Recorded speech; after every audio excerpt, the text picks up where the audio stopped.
¿Y si el problema no fueras tú, sino cómo te hablas en silencio? Este libro, El secreto del poder del pensamiento positivo, nace de años de caer y levantarme. Y aquí voy a mostrarte cómo reprogramar tu mente, cortar la ansiedad y dejar de autosabotearte para empezar hoy mismo a crear una realidad distinta. Tu mente te obedece, deja de sabotearte. A veces no es que la vida esté en tu contra, a veces eres tú, pero no de la forma insultante en la que suena esa frase. No como culpa, no como castigo. Es más silencioso, más cotidiano, más triste y más humano. Te saboteas sin darte cuenta, porque aprendiste a sobrevivir así. Y lo peor no es que pase. Lo peor es que te acostumbras. Te acostumbras a prometerte cosas que no cumples, a empezar con fuerza y soltar cuando aparece el cansancio, a decir mañana como si mañana fuera una garantía, a hablarte con una dureza que jamás usarías con alguien que amas. Te acostumbras a sentir que algo dentro de ti te frena y entonces le pones nombres: mala suerte, falta de tiempo, falta de apoyo, falta de motivación. Y sí, todo eso existe, pero debajo de eso, a veces hay algo más simple y más incómodo. Tu mente te obedece, y cuando lo que le das son órdenes mezcladas, contradictorias, cargadas de miedo, ella cumple igual, cumple con precisión.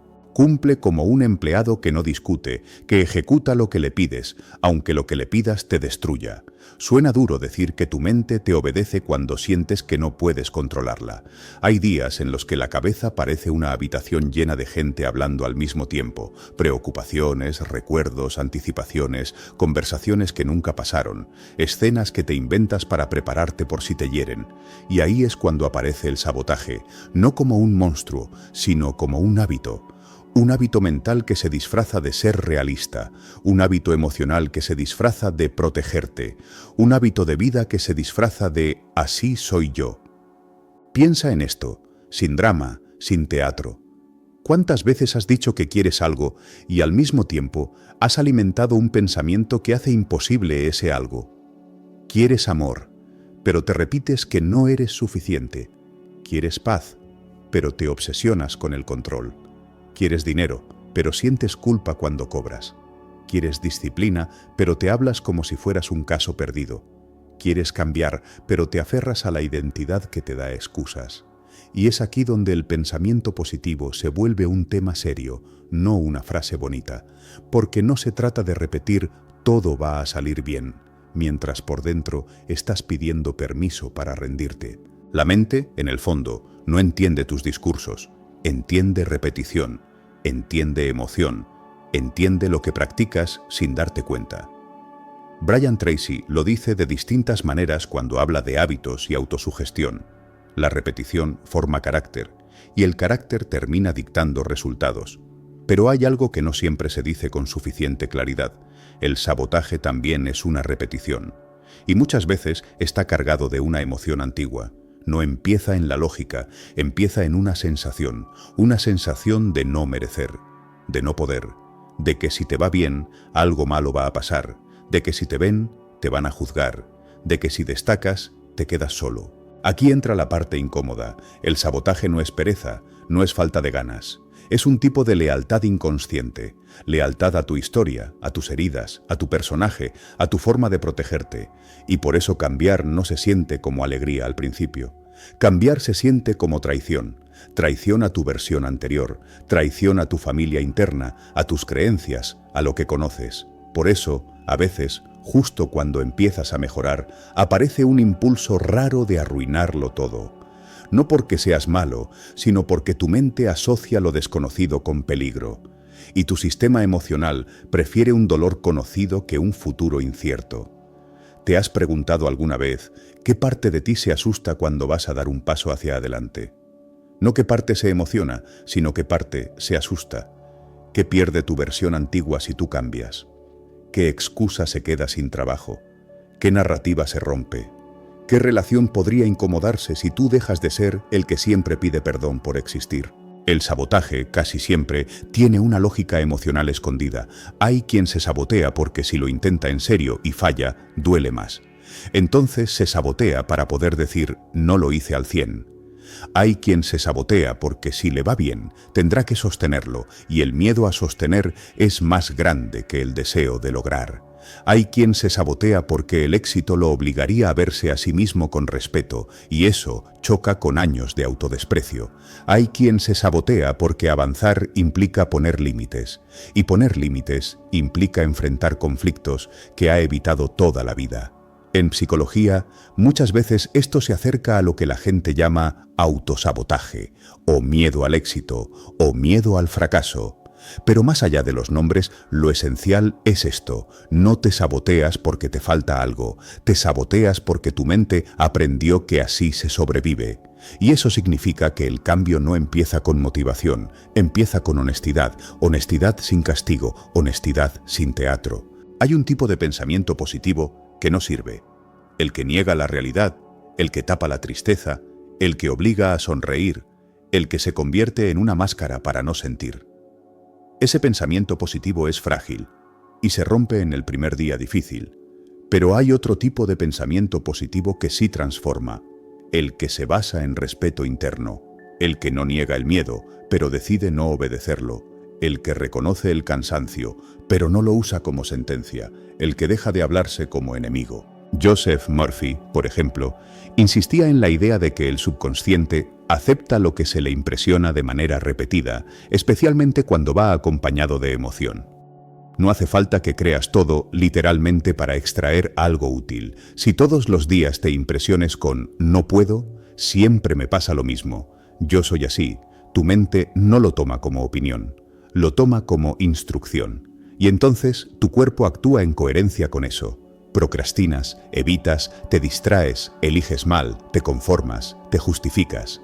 No porque seas débil, sino porque estás ejecutando un programa. El problema es que muchos programas se sienten como yo, se sienten como identidad. Y ahí es donde una persona se confunde. Cree que su sabotaje es su personalidad, cree que su ansiedad es su esencia, cree que su duda es su naturaleza. Pero la mayor parte del tiempo es entrenamiento. Un entrenamiento que nadie te pidió permiso para instalar, pero que terminó viviendo en ti. Mira tu vida cotidiana, no en los grandes sueños, en lo simple, en cómo respondes un mensaje, en cómo eliges el tono cuando te hablan, en cómo te despiertas y lo primero que te dices es "otra vez lo mismo", en cómo comes cuando estás ansioso, en cómo trabajas cuando nadie te ve, en cómo te justificas para no hacer lo que dijiste que ibas a hacer, en cómo te distraes justo cuando estabas por avanzar. Ahí vive el sabotaje, en lo pequeño. No hace ruido, no se anuncia, solo repite. Te voy a contar un caso anónimo, sin detalles, porque no importa la historia exacta, importa lo humano que se repite en muchas vidas. Era una persona que llevaba años diciendo que quería cambiar su forma de trabajar y vivir. No estaba en la calle, no estaba destruida, pero sí estaba agotada. Trabajaba, cumplía, se sostenía, y aún así, cada noche sentía una especie de vacío, la sensación de que la vida se le iba en modo automático. Tenía metas, pero las dejaba para después. Tenía ideas, pero las abandonaba cuando aparecía el miedo. Decía, quiero ordenar mi mente, pero vivía alimentando pensamientos de escasez y de urgencia. Lo curioso es que no se odiaba. Más bien se sentía cansada de sí misma, cansada de prometerse cosas como quien hace un trato con alguien que sabe que no va a cumplir. Un día, sin grandes revelaciones, empezó a notar una frase que se repetía en su cabeza cada vez que iba a hacer algo importante. ¿Para qué, si igual no dura? Esa frase parecía pequeña, pero era la raíz, era la orden, porque si tú crees que igual no dura, entonces haces todo a medias. No cuidas, no sostienes, no te comprometes, te vuelves especialista en empezar y soltar. Y la vida, obediente, te muestra exactamente eso, cosas que no duran. La persona no lo resolvió con una charla motivacional, lo resolvió con un acto íntimo y raro. Se escuchó como si escuchara a alguien que ama. Se dio cuenta de que esa frase venía de experiencias pasadas en las que sí, cosas no duraron, proyectos que murieron, relaciones que se rompieron, promesas que otros hicieron y no cumplieron, y sin darse cuenta, había convertido eso en una ley del universo. Había transformado una herida en una regla. Entonces hizo algo simple, casi tonto si lo miras desde afuera, pero profundo si lo vives por dentro. Cada vez que aparecía «¿para qué?», si igual no dura, respondía con una frase nueva, no mágica, no exagerada. «No sé si dure, pero hoy sí lo hago». «No, todo será perfecto». «No, voy a ser millonario mañana, solo hoy sí lo hago». Y lo repetía con calma, como quien entrena un músculo. Al principio no se sintió poderosa, se sintió ridícula, se sintió impostora, se sintió cansada, pero siguió y empezó a notar algo. Su mente ya no era un juez, era un instrumento. Cuando dejaba de sabotearse con frases absolutas, su cuerpo respondía con acciones más limpias. Trabajaba con menos drama, elegía con menos impulso, se equivocaba sin colapsar, tenía recaídas, sí, pero ya no eran tragedias, eran señales. Lo más fuerte fue esto. Un día, después de un error, en vez de decirse, «ves, nunca cambias», se dijo, «esto es parte del proceso». Y esa frase no la salvó de todo, pero le dio algo que nunca había tenido: continuidad. Y continuidad es lo que le gana al sabotaje. Quizá tú estás esperando un momento grande para cambiar, un golpe, una señal, un evento. Pero la transformación interna suele ser menos cinematográfica.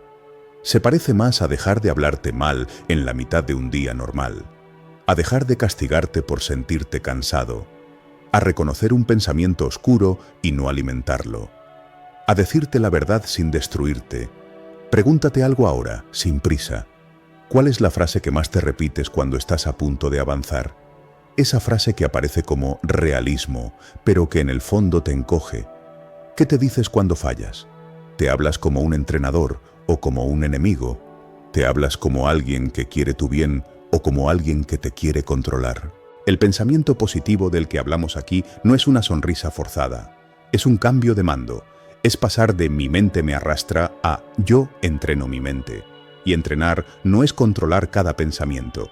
Entrenar es elegir cuál pensamiento se queda a vivir contigo. Porque los pensamientos vienen, pero no todos tienen derecho a quedarse.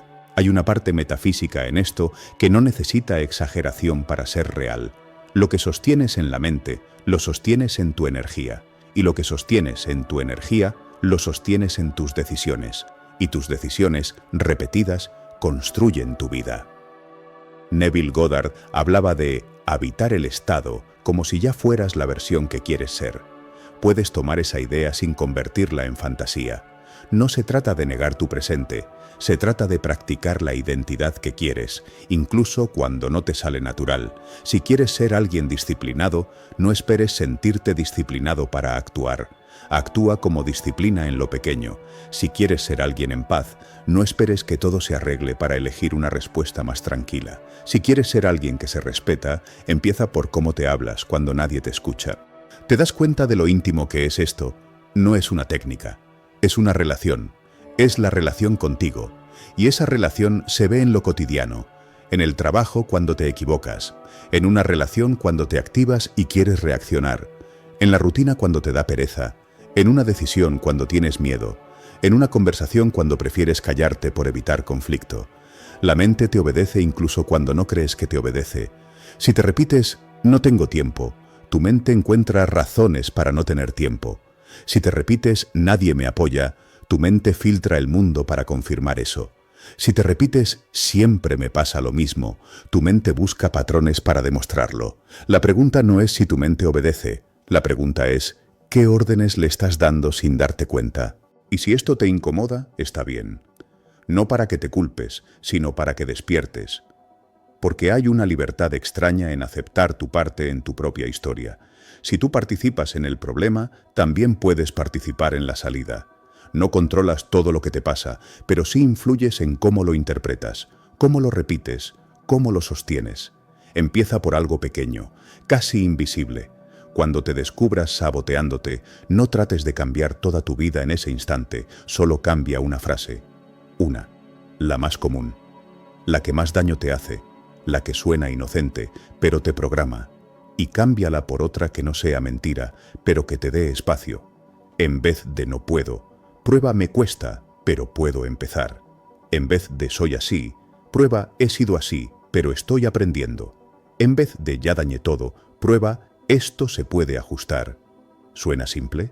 Sí, porque lo simple es lo que se repite, y lo que se repite es lo que cambia la vida. El pensamiento positivo real no es autoengaño, es dirección. Quizá te ha pasado algo parecido. Escuchas la frase piensa en positivo y una parte de ti se contrae, no porque la idea sea mala, sino porque te recuerda momentos en los que estabas roto por dentro y alguien te dijo eso como quien entrega una curita para una herida profunda. Piensa en positivo, sonríe, mira el lado bueno, y tú por dentro querías responder, si supieras lo que siento, no me dirías eso así. Con el tiempo es fácil asociar el pensamiento positivo con algo superficial, con una especie de maquillaje emocional que tapa pero no transforma. Esa resistencia que sientes es válida, no es que seas negativo por naturaleza, es que tu experiencia te enseñó a desconfiar de cualquier cosa que ignore lo que realmente te pasa. Por eso, antes de hablar de pensamiento positivo, hace falta poner algo sobre la mesa. Tu dolor merece respeto, tu cansancio merece respeto. Lo que has vivido no se borra repitiendo frases bonitas. Y el pensamiento positivo del que vamos a hablar no viene a negar nada de eso. Viene a darte un lugar interno desde el cual moverte sin seguir siendo esclavo de lo mismo. Piensa en tu día normal. Te levantas y casi sin darte cuenta, tu mente elige un tono. A veces es un pensamiento leve. ¡Qué pereza! O otra vez lo mismo. O ojalá hoy no pase nada malo. No parece grave, es casi un murmullo, pero ese murmullo marca una dirección, como si estuvieras entrando en una autopista mental. A partir de ahí, muchas cosas de tu día se interpretan desde ese tono. Si algo sale mal, confirmas, sabía que iba a ser un día pesado. Si alguien te habla cortante, piensas, claro, así es todo. Si te llega una oportunidad, sientes que no estás a la altura. Es como si tu primer pensamiento hubiera armado el mapa y todo lo demás se acomodara dentro de él. Ahí está la clave. El pensamiento positivo real no es negar cuando algo duele, sino elegir conscientemente qué mapa vas a usar para moverte, incluso cuando duele. Es dirección. Es decirle a la mente hacia dónde mirar, no para dejar de ver los problemas, sino para no quedar atrapado solo en ellos. La psicología moderna habla mucho de sesgos cognitivos. La mente filtra la realidad en función de lo que ya espera encontrar. Si esperas rechazo, lees señales de rechazo en todas partes. Si esperas fracaso, anticipas lo que puede salir mal antes de ver lo que puedes aprender. Si esperas peligro, tu cuerpo vive en alerta.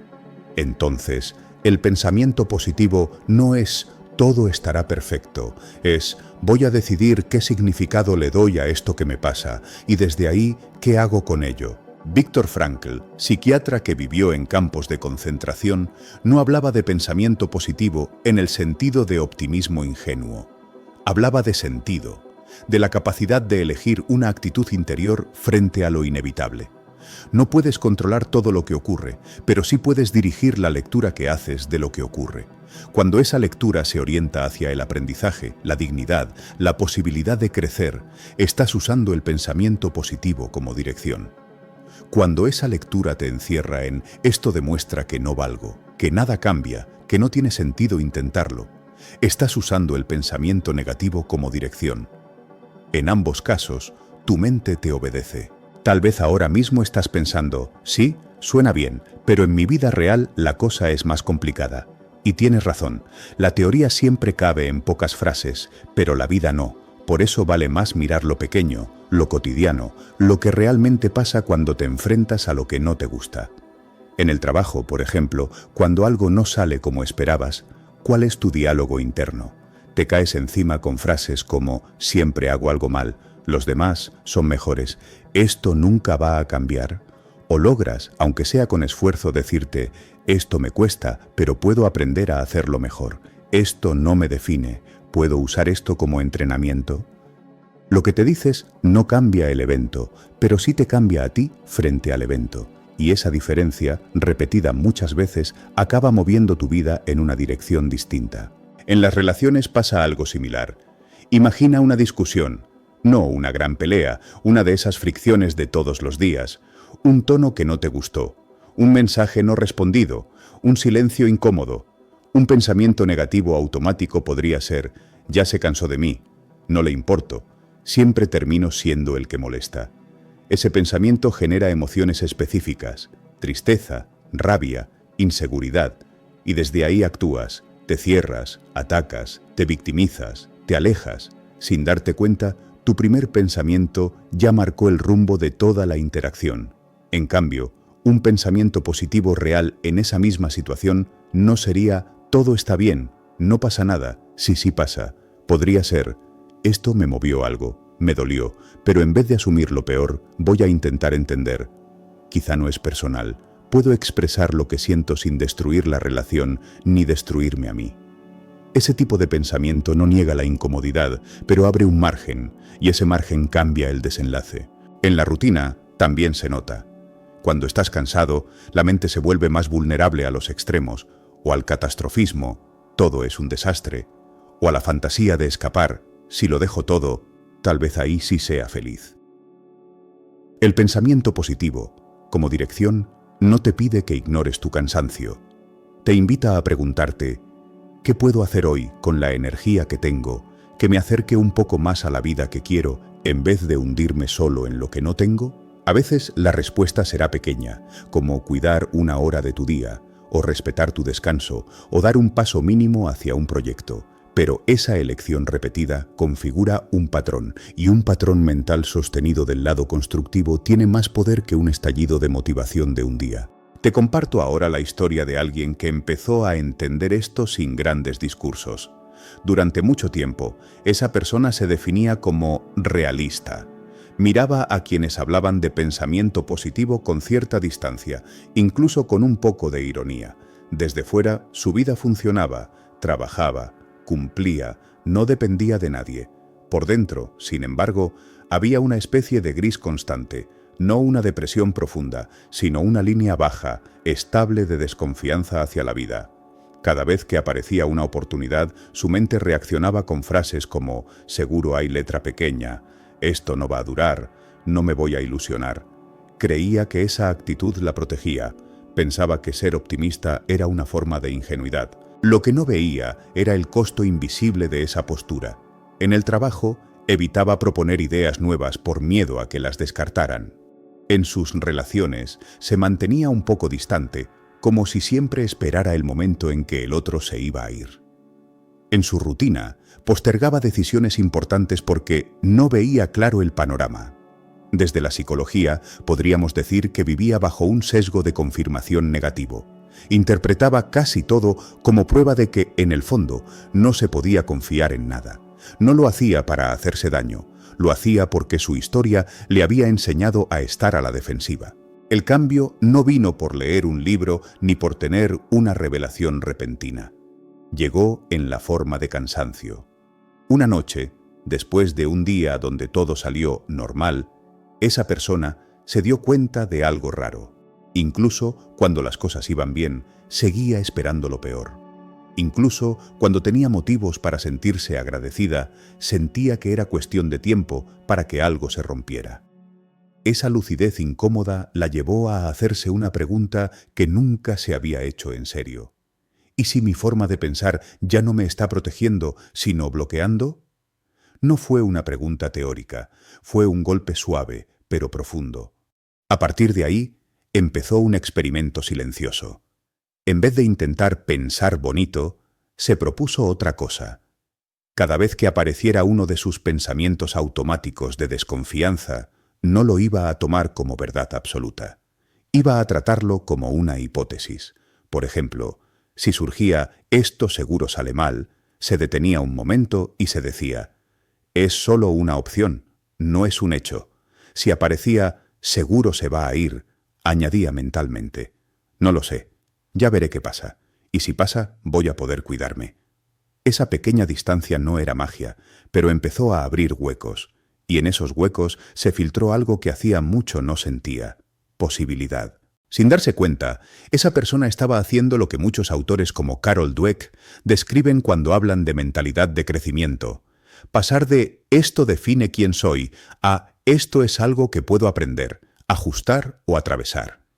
En términos más espirituales, estaba eligiendo un tipo de fe sencilla, la fe en que no todo está escrito por lo peor.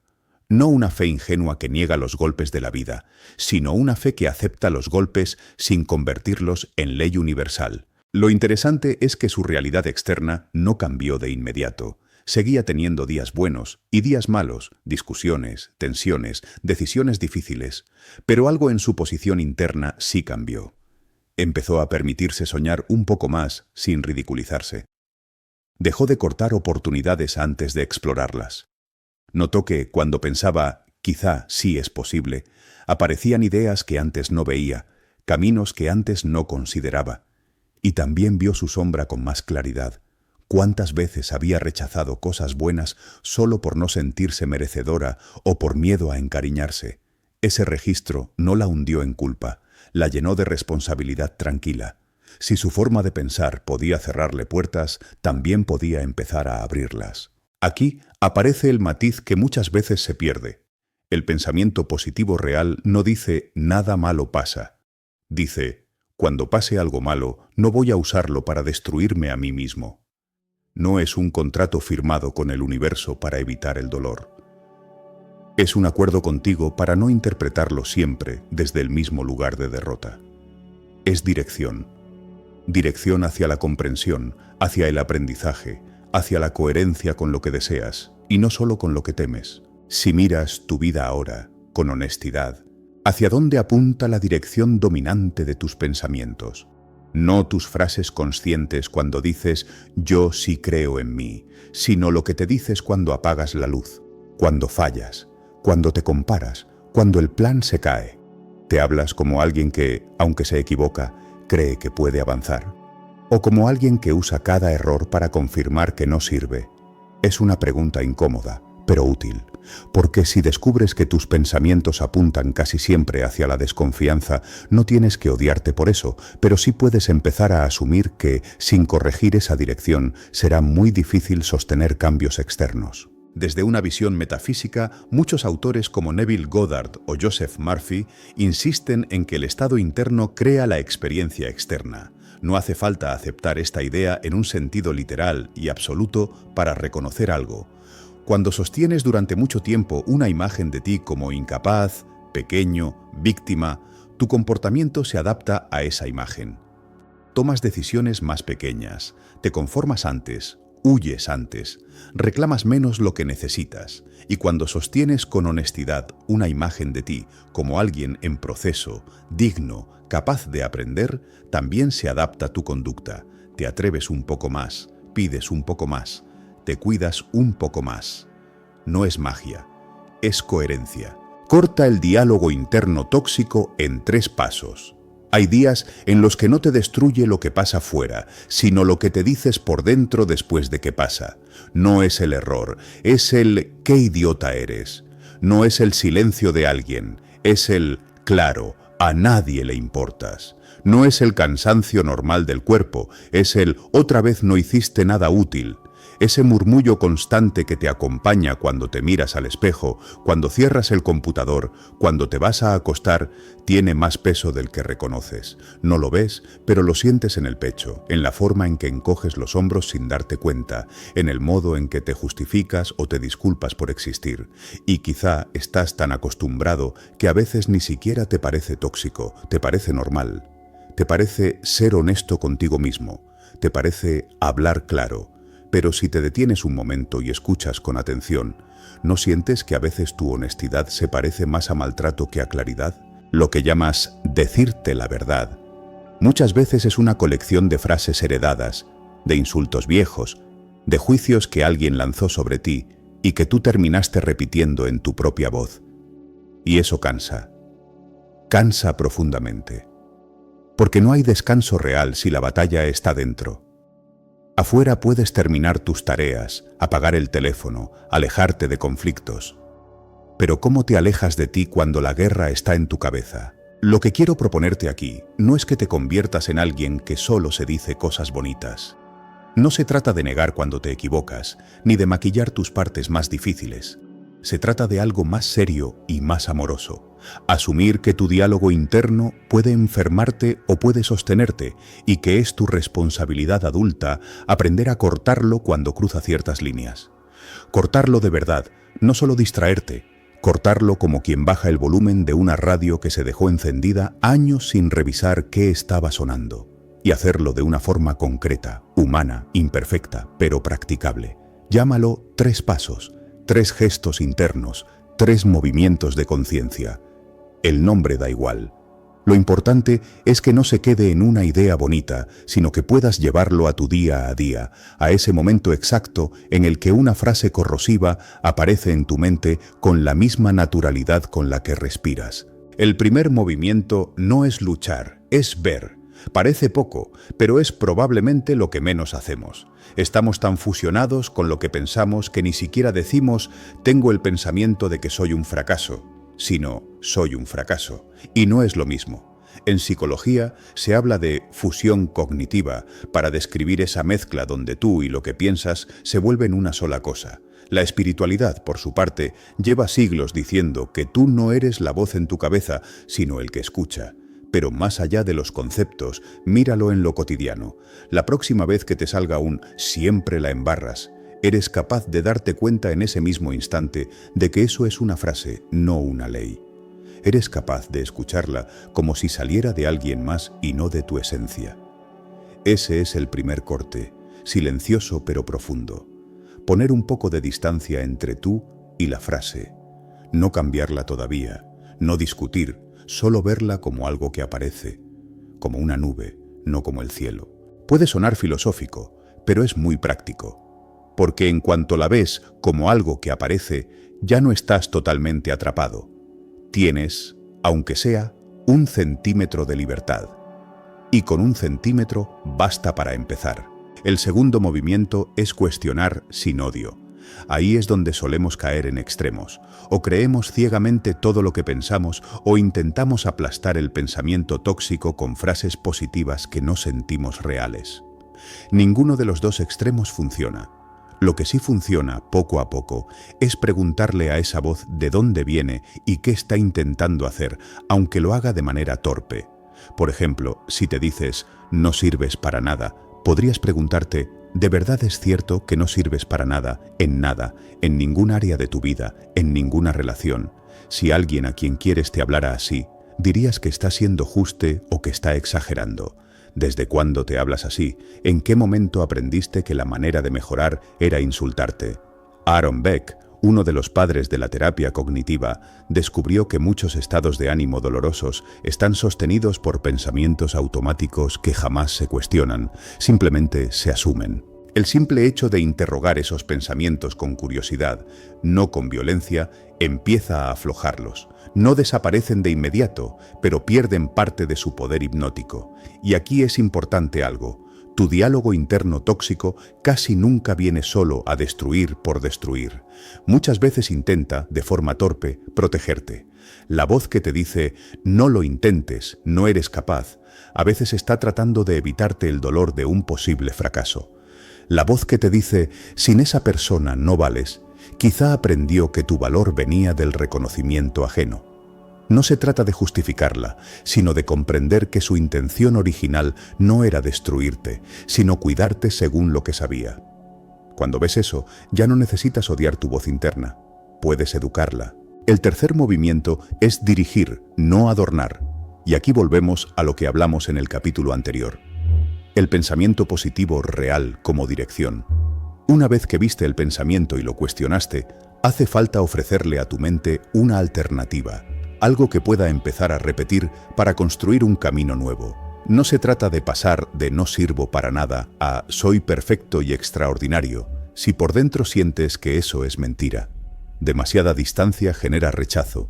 Se trata de escoger frases que sean más verdaderas y más justas contigo, aunque no sean espectaculares. Pasar de soy un desastre a estoy aprendiendo y a veces me equivoco puede parecer poca cosa, pero no lo es. Es un cambio de identidad, de caso perdido a persona en proceso, de defecto a camino. Y eso tiene peso metafísico también, porque lo que sostienes como identidad en tu mente automáticamente se convierte en el filtro a través del cual lees la vida. Neville Goddard hablaría de asumir un nuevo estado de conciencia. Los psicólogos hablarían de reformular creencias nucleares. Tú puedes simplemente verlo como empezar a hablarte desde un lugar más adulto y más responsable, menos castigador y más comprometido con tu crecimiento. Puedes notar cómo estos 3 movimientos se pueden vivir en cosas muy simples de tu día. Imagina que cometes un error en el trabajo, envías un correo con un dato mal, cometes una distracción que complica algo para el equipo. Ahí aparece la voz, siempre igual tú, no piensas. El primer movimiento sería darte cuenta, me estoy diciendo que nunca pienso. El segundo, cuestionar, ¿es verdad que nunca pienso o solo me equivoqué esta vez? ¿Haría yo este mismo comentario si fuera otra persona la que cometió el error? El tercero, dirigir, me equivoqué, no me gusta, pero puedo corregirlo y tener más cuidado la próxima vez. Esto no define todo lo que soy como profesional. El hecho de que ese proceso suceda en segundos o en minutos no lo hace menos real. Y no es fácil cuando llevas años diciéndote lo mismo. Por eso es un entrenamiento, no un truco. Te comparto ahora una historia que podría ser parecida a la de muchas personas, quizá también a la tuya en algún punto. Durante años, esa persona vivió con una voz interna que parecía un juez implacable. No se notaba tanto por fuera, trabajaba, cumplía, era amable, incluso algunos la veían como alguien fuerte. Pero dentro había una narración constante de insatisfacción.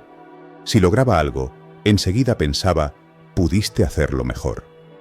Si alguien le daba un cumplido, respondía por dentro, si supieran la verdad, no pensarían eso. Si se equivocaba, la frase estándar era, no aprendes, siempre igual. Esa voz se activaba con más fuerza cuando se miraba al espejo o cuando se comparaba con otros. No necesitaba que nadie la criticara, porque ella ya lo hacía con una intensidad que quizá nadie se atrevería a usar.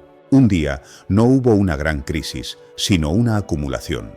Había tenido una semana en la que, objetivamente, había manejado varias cosas difíciles. Al final de esa semana, en vez de sentir una satisfacción tranquila, solo sentía cansancio y un pensamiento.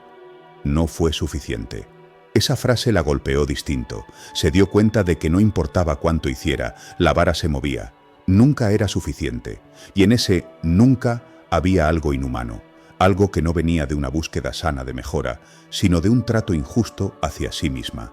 Esa lucidez, que dolió, fue el inicio de un cambio, no porque de repente se quisiera más, sino porque por primera vez se dio cuenta de que le estaba hablando a una parte suya como nadie merece ser tratado. Empezó entonces con algo muy simple, anotar, en el transcurso del día, las frases más repetidas de su diálogo interno. No para martirizarse, sino para verlas fuera de su mente, por escrito. Ahí pudo leer cosas como molestas, estorbas, tu opinión no importa, no tienes derecho a equivocarte, si no haces todo perfecto, te van a abandonar. Ver esas frases sobre el papel tuvo un efecto raro.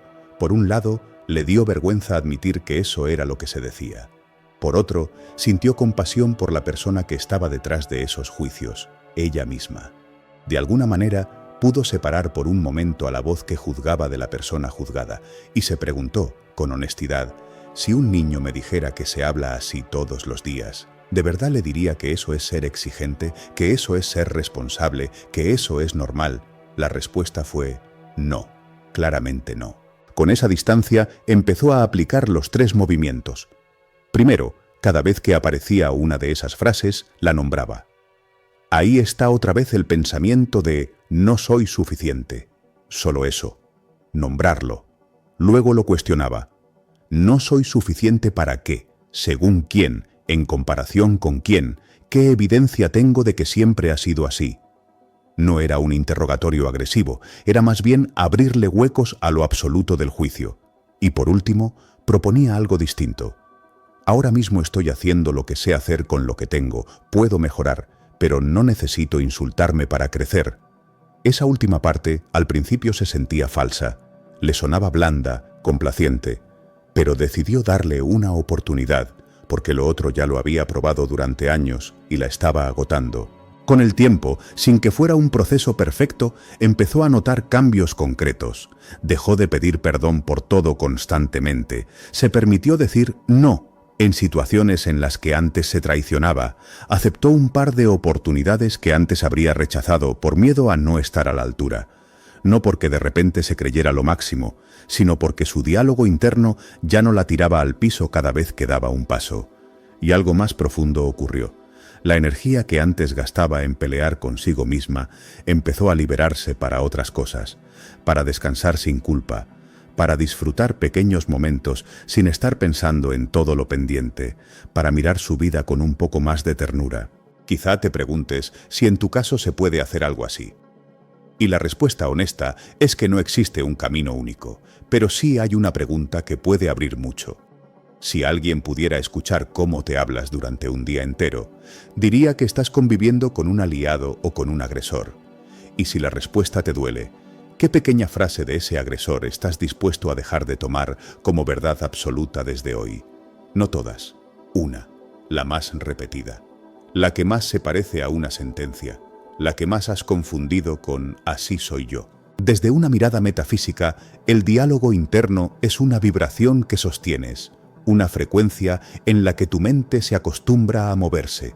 No se trata de atraer cosas buenas, como quien hace una lista de deseos y espera que el universo los entregue, sino de entender que vivir con una voz interna que te humilla constantemente crea un campo donde las decisiones que tomas, las personas que eliges, los límites que pones, tienden a reflejar esa misma humillación. Cambiar la voz, poco a poco, cambia el campo. Y cuando cambia el campo, no es raro que también cambien ciertas circunstancias, no por magia superficial, sino porque te posicionas de otra manera frente a ellas. Quizá ahora mismo estás pensando que tu caso es diferente, que tu voz interna tóxica tiene razones muy concretas, historias muy oscuras, errores muy grandes que justifican tratarte mal. Si es así, te invito a hacerte esta pregunta incómoda. ¿El castigo interno constante repara algo del pasado o solo prolonga el dolor? ¿A quién le estás siendo leal cuando te hablas así? ¿A tu mejor versión o a quienes alguna vez te hicieron creer que valías poco? ¿Hasta cuándo vas a seguir educando a tu mente con las palabras de personas que ya no están, que quizá nunca supieron cómo cuidarte? No se trata de perdonar rápido ni de olvidar lo que dolió. Se trata de decidir que no quieres seguir siendo tú quien perpetúa la herida en tu propia cabeza.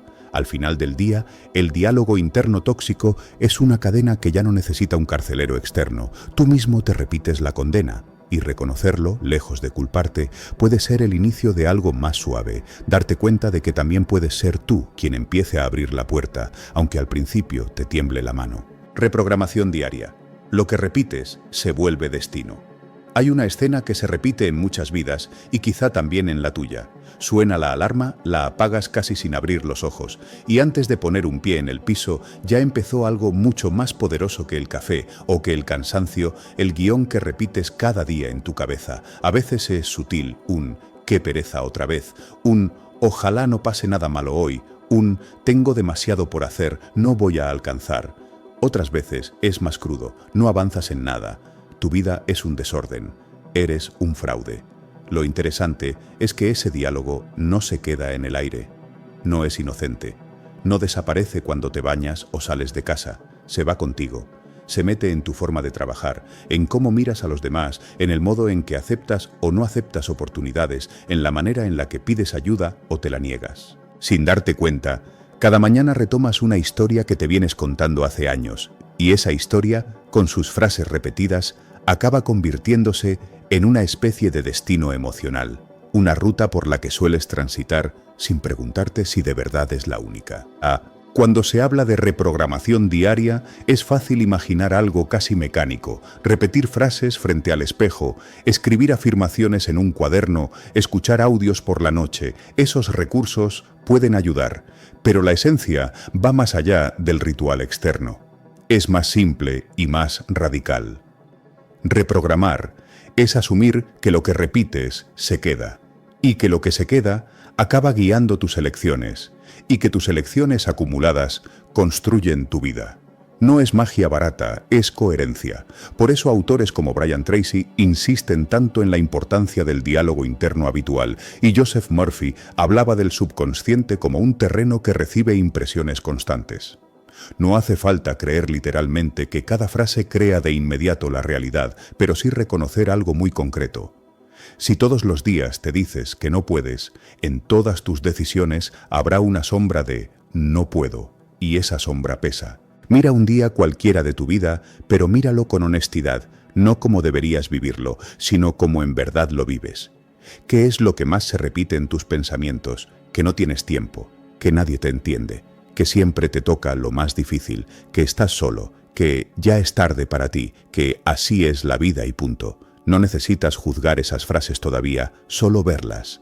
Y ahora pregúntate, si esas ideas fueran una especie de programa que corre de fondo, ¿cómo crees que influyen en tu forma de actuar cuando te ofrecen algo nuevo, cuando te pegan un portazo, cuando te miras al espejo, cuando te equivocas, cuando te comparas con alguien? Tal vez te des cuenta de algo incómodo. Sin querer, has estado entrenando tu mente todos los días, pero quizá en una dirección contraria a lo que dices que quieres. Quieres paz, pero repites preocupación. Quieres amor, pero repites desconfianza. Quieres abundancia, pero repites escasez. Quieres avanzar, pero repites historias donde siempre terminas en el mismo lugar. La mente aprende por repetición. No solo lo dicen los psicólogos cuando hablan de hábitos y neuroplasticidad, lo sabes por experiencia, lo que practicas sale más fácil. Capaz que la primera vez que te hablaste con dureza por cometer un error, te dolió, te pareció exagerado. Con el tiempo se volvió normal. Así soy yo, exigente. Y un día ya no te diste cuenta de que no era exigencia, sino maltrato que repetías hasta que se hizo costumbre. Lo mismo pasa con la esperanza. Cuando llevas muchos años repitiendo que no tiene sentido intentarlo, esperar otra cosa te resulta ingenuo, infantil, incluso peligroso. El problema no es solo lo que piensas una vez cuando estás mal. Es lo que repites todos los días, incluso cuando nada externo lo justifica.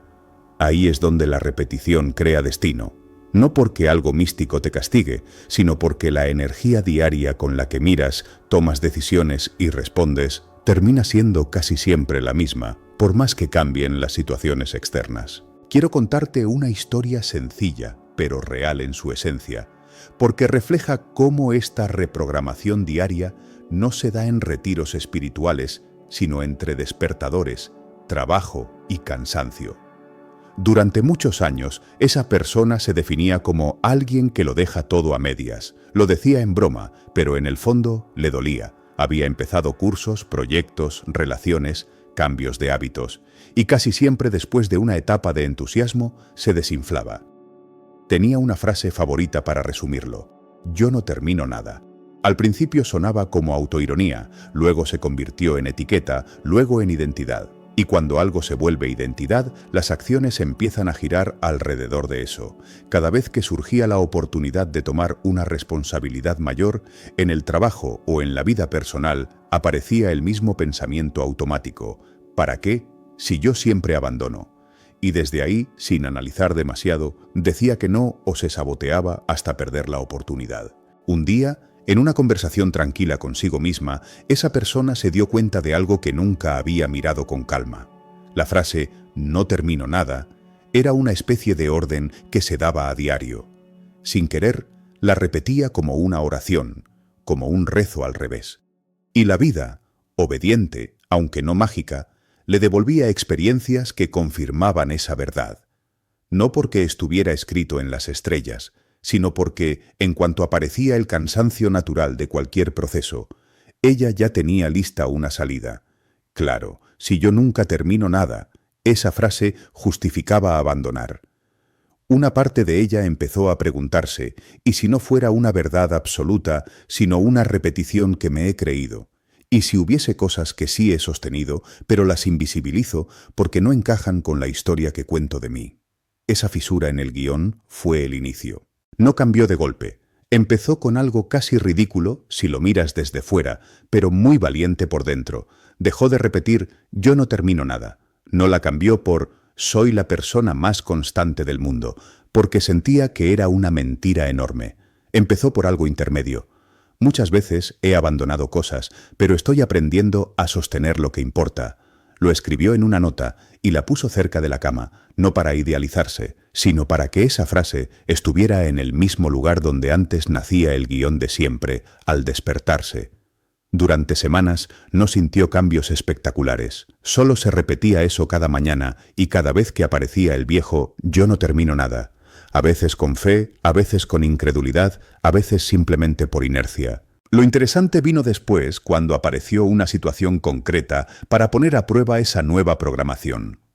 En su trabajo, le propusieron liderar una tarea de varias semanas. Antes habría rechazado con alguna excusa. Su primer impulso, otra vez, fue decir que no, y la frase automática estuvo a punto de salir. Mejor no, yo no. Pero se detuvo medio segundo y en ese espacio se coló lo que llevaba semanas repitiendo: «Estoy aprendiendo a sostener lo que importa». No sonó como una voz celestial. Fue más bien un recordatorio suave. Fue suficiente para que, en lugar de decir que no, respondiera: «Sí, pero necesito organizarme bien para hacerlo». Aceptó, con miedo, con dudas, con la tentación diaria de abandonar, pero aceptó. Es importante entender esto. La reprogramación diaria no elimina el miedo, ni la pereza, ni las ganas de volver al viejo hábito. Lo que hace es darte otra frase, a la misma altura, en el mismo espacio mental, para que tengas una opción distinta. Esa persona no se volvió constante en todo de un día para otro, pero logró sostener ese proyecto largo. Eso tuvo dos efectos profundos. Por fuera, mejoraron su posición y su confianza en el trabajo. Por dentro, se creó una grieta en el destino que creía inevitable. Su identidad de «no termino nada» ya no podía afirmarse con tanta seguridad porque había evidencia en contra. Y eso empezó a cambiar la historia que se contaba. A partir de entonces, la frase que repetía cada mañana cambió otra vez. Ya no solo era «estoy aprendiendo a sostener lo que importa», sino «cuando decido sostener algo, puedo». No porque lo leyó en un libro, sino porque lo vivió. Reprogramó, sí, pero no solo con palabras, sino con actos alineados con esas palabras. Tal vez te preguntes ¿qué tiene que ver todo esto contigo? Y la respuesta es todo, si estás cansado de sentir que tu vida es una serie de repeticiones que no eliges. No hace falta que tu historia sea igual. La repetición puede tomar 1000 formas, la de siempre enamorarte de personas que no te eligen, la de siempre decir que sí, aunque quieras decir que no, la de siempre abandonar tu cuidado cuando estás estresado, la de siempre dejar tus sueños para después. La pregunta no es solo qué te pasa, sino qué te dices cada vez que te pasa. ¿Cuál es la frase que actúa como estribillo en tu vida? ¿Cuál es el «es que yo soy así», que te has repetido tanto que ya parece verdad indiscutible? Y otra pregunta, un poco más profunda: ¿de quién crees que heredaste esas frases? ¿Son tuyas o las escuchaste de alguien que fue importante en tu vida y la mente las grabó como una especie de ley? Cuando Joseph Murphy hablaba del poder del subconsciente, insistía en que las creencias se imprimen especialmente cuando hay repetición y emoción.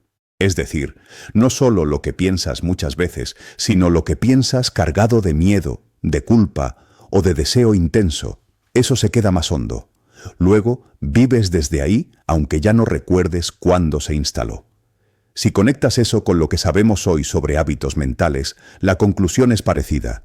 Lo que entrenas, crece. Lo que repites, se vuelve natural. Lo que se vuelve natural, se siente yo.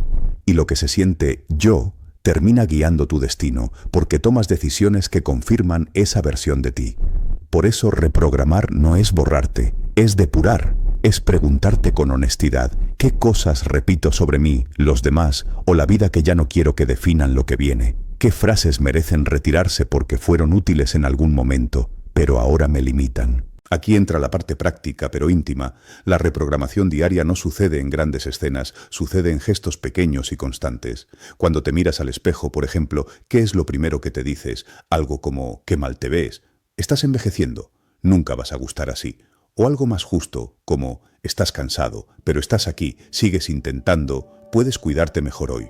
La diferencia entre una cosa y la otra no se nota en un día, se nota en años. En cómo caminas, en cómo miras a otros, en cómo recibes cariño o lo rechazas. Cuando cometes un error, ¿repites la vieja sentencia de siempre igual o te acostumbras poco a poco a decirte no me gusta, pero puedo aprender de esto? Cuando piensas en tus proyectos, repites no tiene caso o voy lento, pero puedo avanzar un poco más.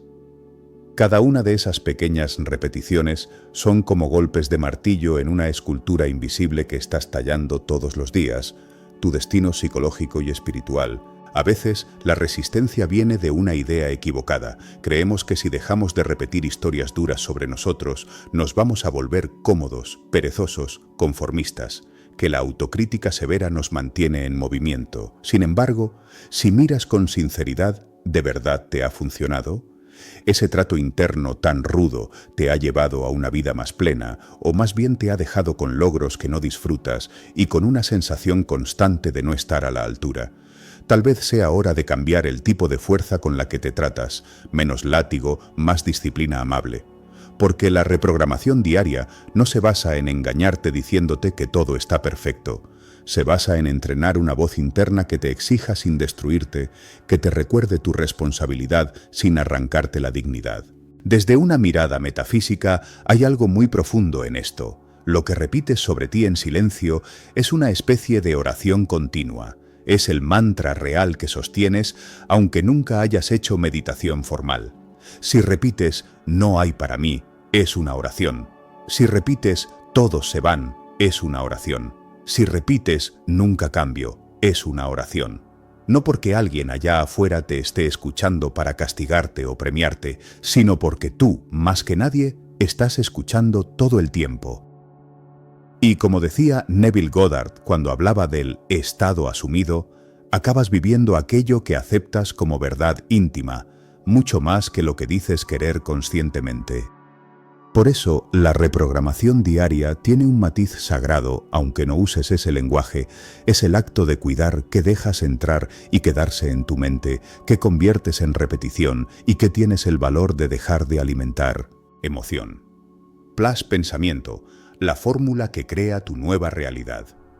Hay una verdad incómoda que muchas veces preferimos ignorar. Lo que más moldea tu vida no es lo que piensas en frío cuando estás tranquilo, sino lo que piensas cuando estás cargado de emoción, cuando algo te duele, te asusta, te entusiasma o te toca una herida antigua. Esos momentos en los que el corazón late más rápido, el estómago se hace un nudo o el cuerpo se enciende, no pasan desapercibidos para tu mente. Al contrario, son los segundos exactos en los que se graba con más fuerza lo que te dices a ti mismo. Por eso, no basta con cambiar pensamientos de forma racional si tu emoción sigue anclada al miedo, de la misma manera que no basta con sentir bonito si tu mente sigue repitiendo historias de derrota.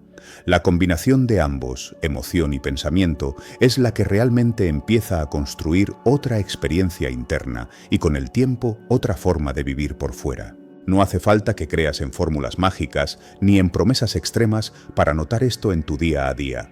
Mira, por ejemplo, lo que pasa cuando sientes vergüenza intensa. Tu mente no piensa, me equivoqué en esto puntual. Suele irse directo a algo absoluto como, soy ridículo, soy un fracaso, no sirvo para esto. Es decir, la emoción levanta una ola y el pensamiento se sube a esa ola con una frase que le da forma. Si esa escena se repite suficientes veces, tu cuerpo empieza a anticipar la vergüenza incluso antes de exponerse, y tu mente, como para ahorrar energía, ya tiene preparado el comentario cruel. Ahí se forma un circuito, cuerpo que siente, mente que interpreta, emoción que se refuerza, conducta que se repite, y ese circuito, no un solo evento, suele ser lo que termina dibujando tu realidad. Por eso autores como Joe Dispenza hablan de cómo las emociones sostenidas en el tiempo se convierten en estados de ser. Y Neville Goddard insiste en que el estado interno que habitas vale más que las palabras que dices de la boca para afuera. Joseph Murphy también remarcaba que el subconsciente se impresiona con ideas sentidas, no solo pensadas. Cada uno lo describe a su manera, pero la raíz es similar. El pensamiento sin emoción es débil y la emoción sin dirección mental es caótica. Cuando se juntan, se vuelven una fuerza creativa o destructiva según cómo la uses. Si miras tu realidad actual con honestidad, no solo como lista de logros o problemas, sino como clima interno diario, ¿qué combinación crees que has estado practicando sin darte cuenta? ¿Qué emociones son las más frecuentes en ti? Ansiedad, expectativa, culpa, entusiasmo, enojo, agradecimiento, desconfianza. ¿Y qué pensamientos suelen acompañar esas emociones? ¿Tiendes a interpretar lo que te pasa desde el «otra vez lo mismo» o desde el «a ver qué puedo aprender»? No por culpa, sino por comprensión. Lo que más repites en esa mezcla se vuelve tu estado de base, y desde ahí decides, amas, trabajas, te relacionas contigo. El problema es que, a menudo, la emoción y el pensamiento se han aliado para sostener una versión de ti que ya te queda pequeña, pero que te resulta familiar. Por ejemplo, alguien que vive con una emoción subterránea de insuficiencia podrá pensar de forma brillante en muchos momentos, pero cuando una situación activa esa sensación, aparece el viejo pensamiento: no doy la talla. Si además ese pensamiento viene cargado de memoria emocional, recuerdos de humillaciones, comparaciones, fracasos, la mezcla es muy potente y no en el mejor sentido. Entonces, la realidad externa se empieza a ajustar a ese estado, rechaza oportunidades, se esconde, se reduce, se boicotea. Y al final, cuando mira su vida, dice: «¿Ves? La realidad me demuestra que no doy la talla». No se da cuenta de que ha sido su propio laboratorio interno quien ha cocinado esa experiencia. Quiero contarte el caso de una persona que empezó a entender esto no desde la teoría, sino desde el cansancio. Esta persona se describía a sí misma como muy emocional. Lloraba con facilidad, se ilusionaba rápido, se desmotivaba igual de rápido. Sentía que vivía a flor de piel, y en parte era cierto, pero había algo que no veía. Su mente siempre llevaba sus emociones hacia el mismo lugar, como si hubiera un carril predeterminado. Si alguien llegaba tarde, el pensamiento era «no le importo». Si algo salía mal, la frase inmediata era «todo me sale mal». Si estaba en silencio, el diálogo interno llenaba el espacio con recuerdos dolorosos o anticipaciones de abandono. Su cuerpo sentía intensamente, pero su mente solo conocía un tipo de interpretación, catastrófica. Un día, tras una discusión especialmente dolorosa con alguien importante para ella, no pudo más. Se sintió rota, pero no solo por la discusión, sino por reconocer algo que se repetía desde hacía años. Las escenas cambiaban, las personas cambiaban, los lugares cambiaban, pero la emoción era siempre la misma, una mezcla de miedo a no ser suficiente y miedo a quedarse sola. Al acostarse, con la garganta apretada, tuvo un pensamiento sencillo pero revelador: no puedo seguir viviendo cada emoción con la misma historia porque siempre termino igual. No era una iluminación espiritual, fue más bien un límite interno. Estaba demasiado cansada para repetir el guión otra vez. A partir de ese día, no decidió pensar en positivo sin más. Decidió observar qué pasaba exactamente cuando se activaba una emoción fuerte. Descubrió que el proceso era casi automático. Primero, sentía una sensación física concreta: un hueco en el pecho, el estómago cerrado, un calor en la cara. Luego, aparecía como rayo el pensamiento conocido: nadie se queda, yo estorbo, no soy prioridad. Y en segundos, sin darse cuenta, ya estaba actuando desde esa mezcla, dejando de escribir, apagando el teléfono, llorando a escondidas, imaginando rechazos futuros. Un día, escribió en una hoja ese mapa en 3 pasos: emoción, pensamiento, conducta. Y decidió que, si quería una realidad distinta, no podía evitar sentir, ni siempre controlar lo que hacía, pero sí podía empezar a intervenir en el punto intermedio. ¿Qué historia asociaba a lo que sentía?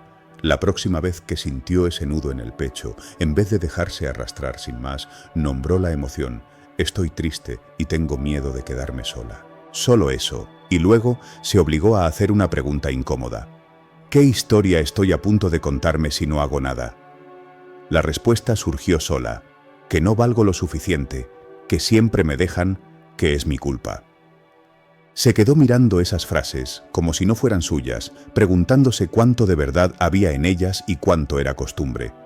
Se dio cuenta de que esa historia no se originó en el presente, sino muchos años atrás, pero que ella era quien la seguía repitiendo, de forma casi devota, cada vez que una emoción se parecía a la de entonces.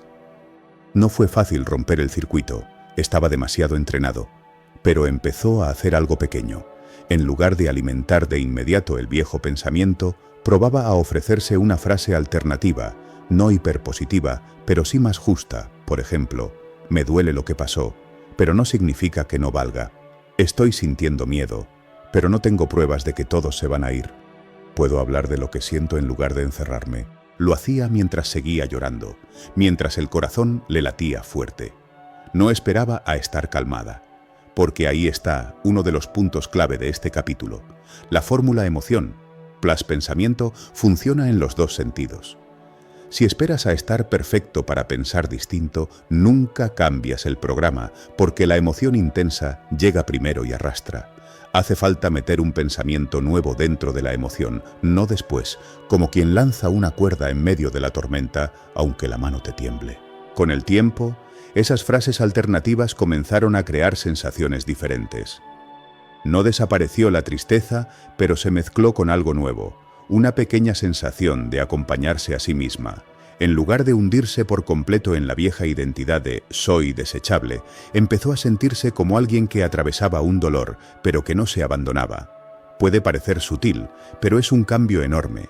La realidad «yo soy el problema» empezó a transformarse en «estoy viviendo algo difícil y estoy aprendiendo a cuidar de mí». Y desde ahí, tomó decisiones pequeñas pero importantes.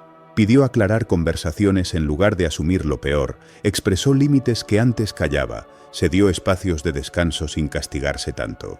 Externamente, nadie vio un milagro inmediato. Su vida no se volvió perfecta de un día para otro.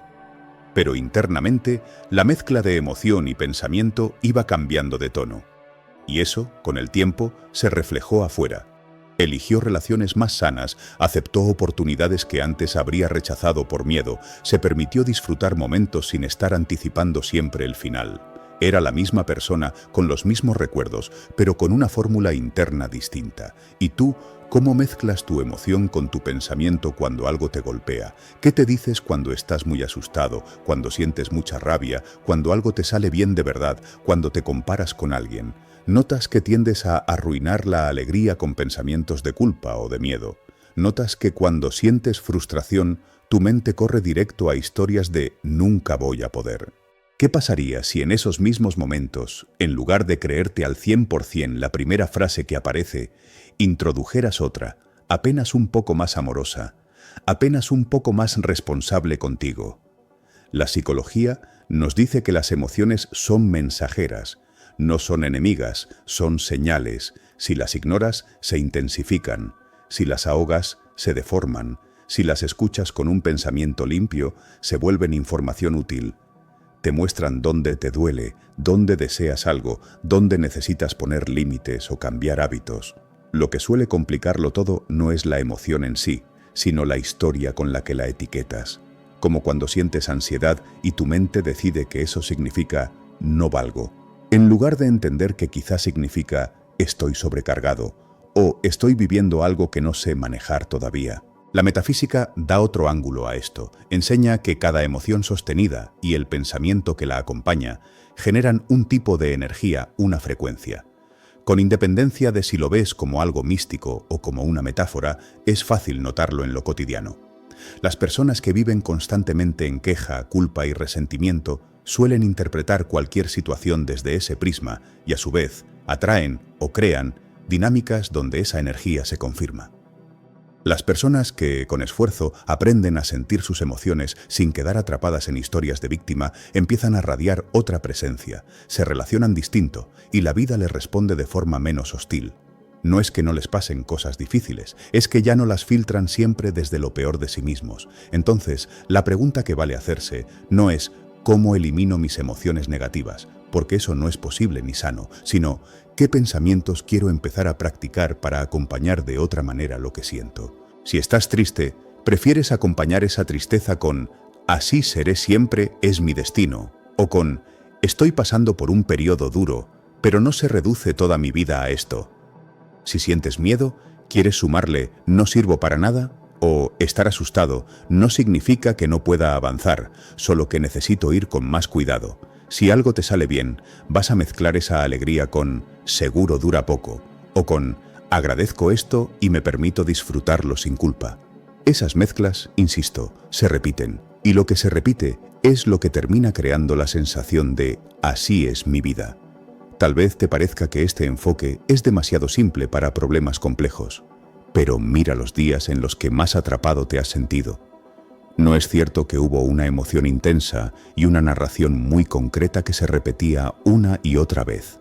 ¿No es cierto que en cuanto esa narración cambió un poco, aunque la situación siguiera casi igual, tu forma de respirar cambió también? Quizá te dieron una noticia de salud difícil y tu primera mezcla fue pánico, plus. Todo se acabó.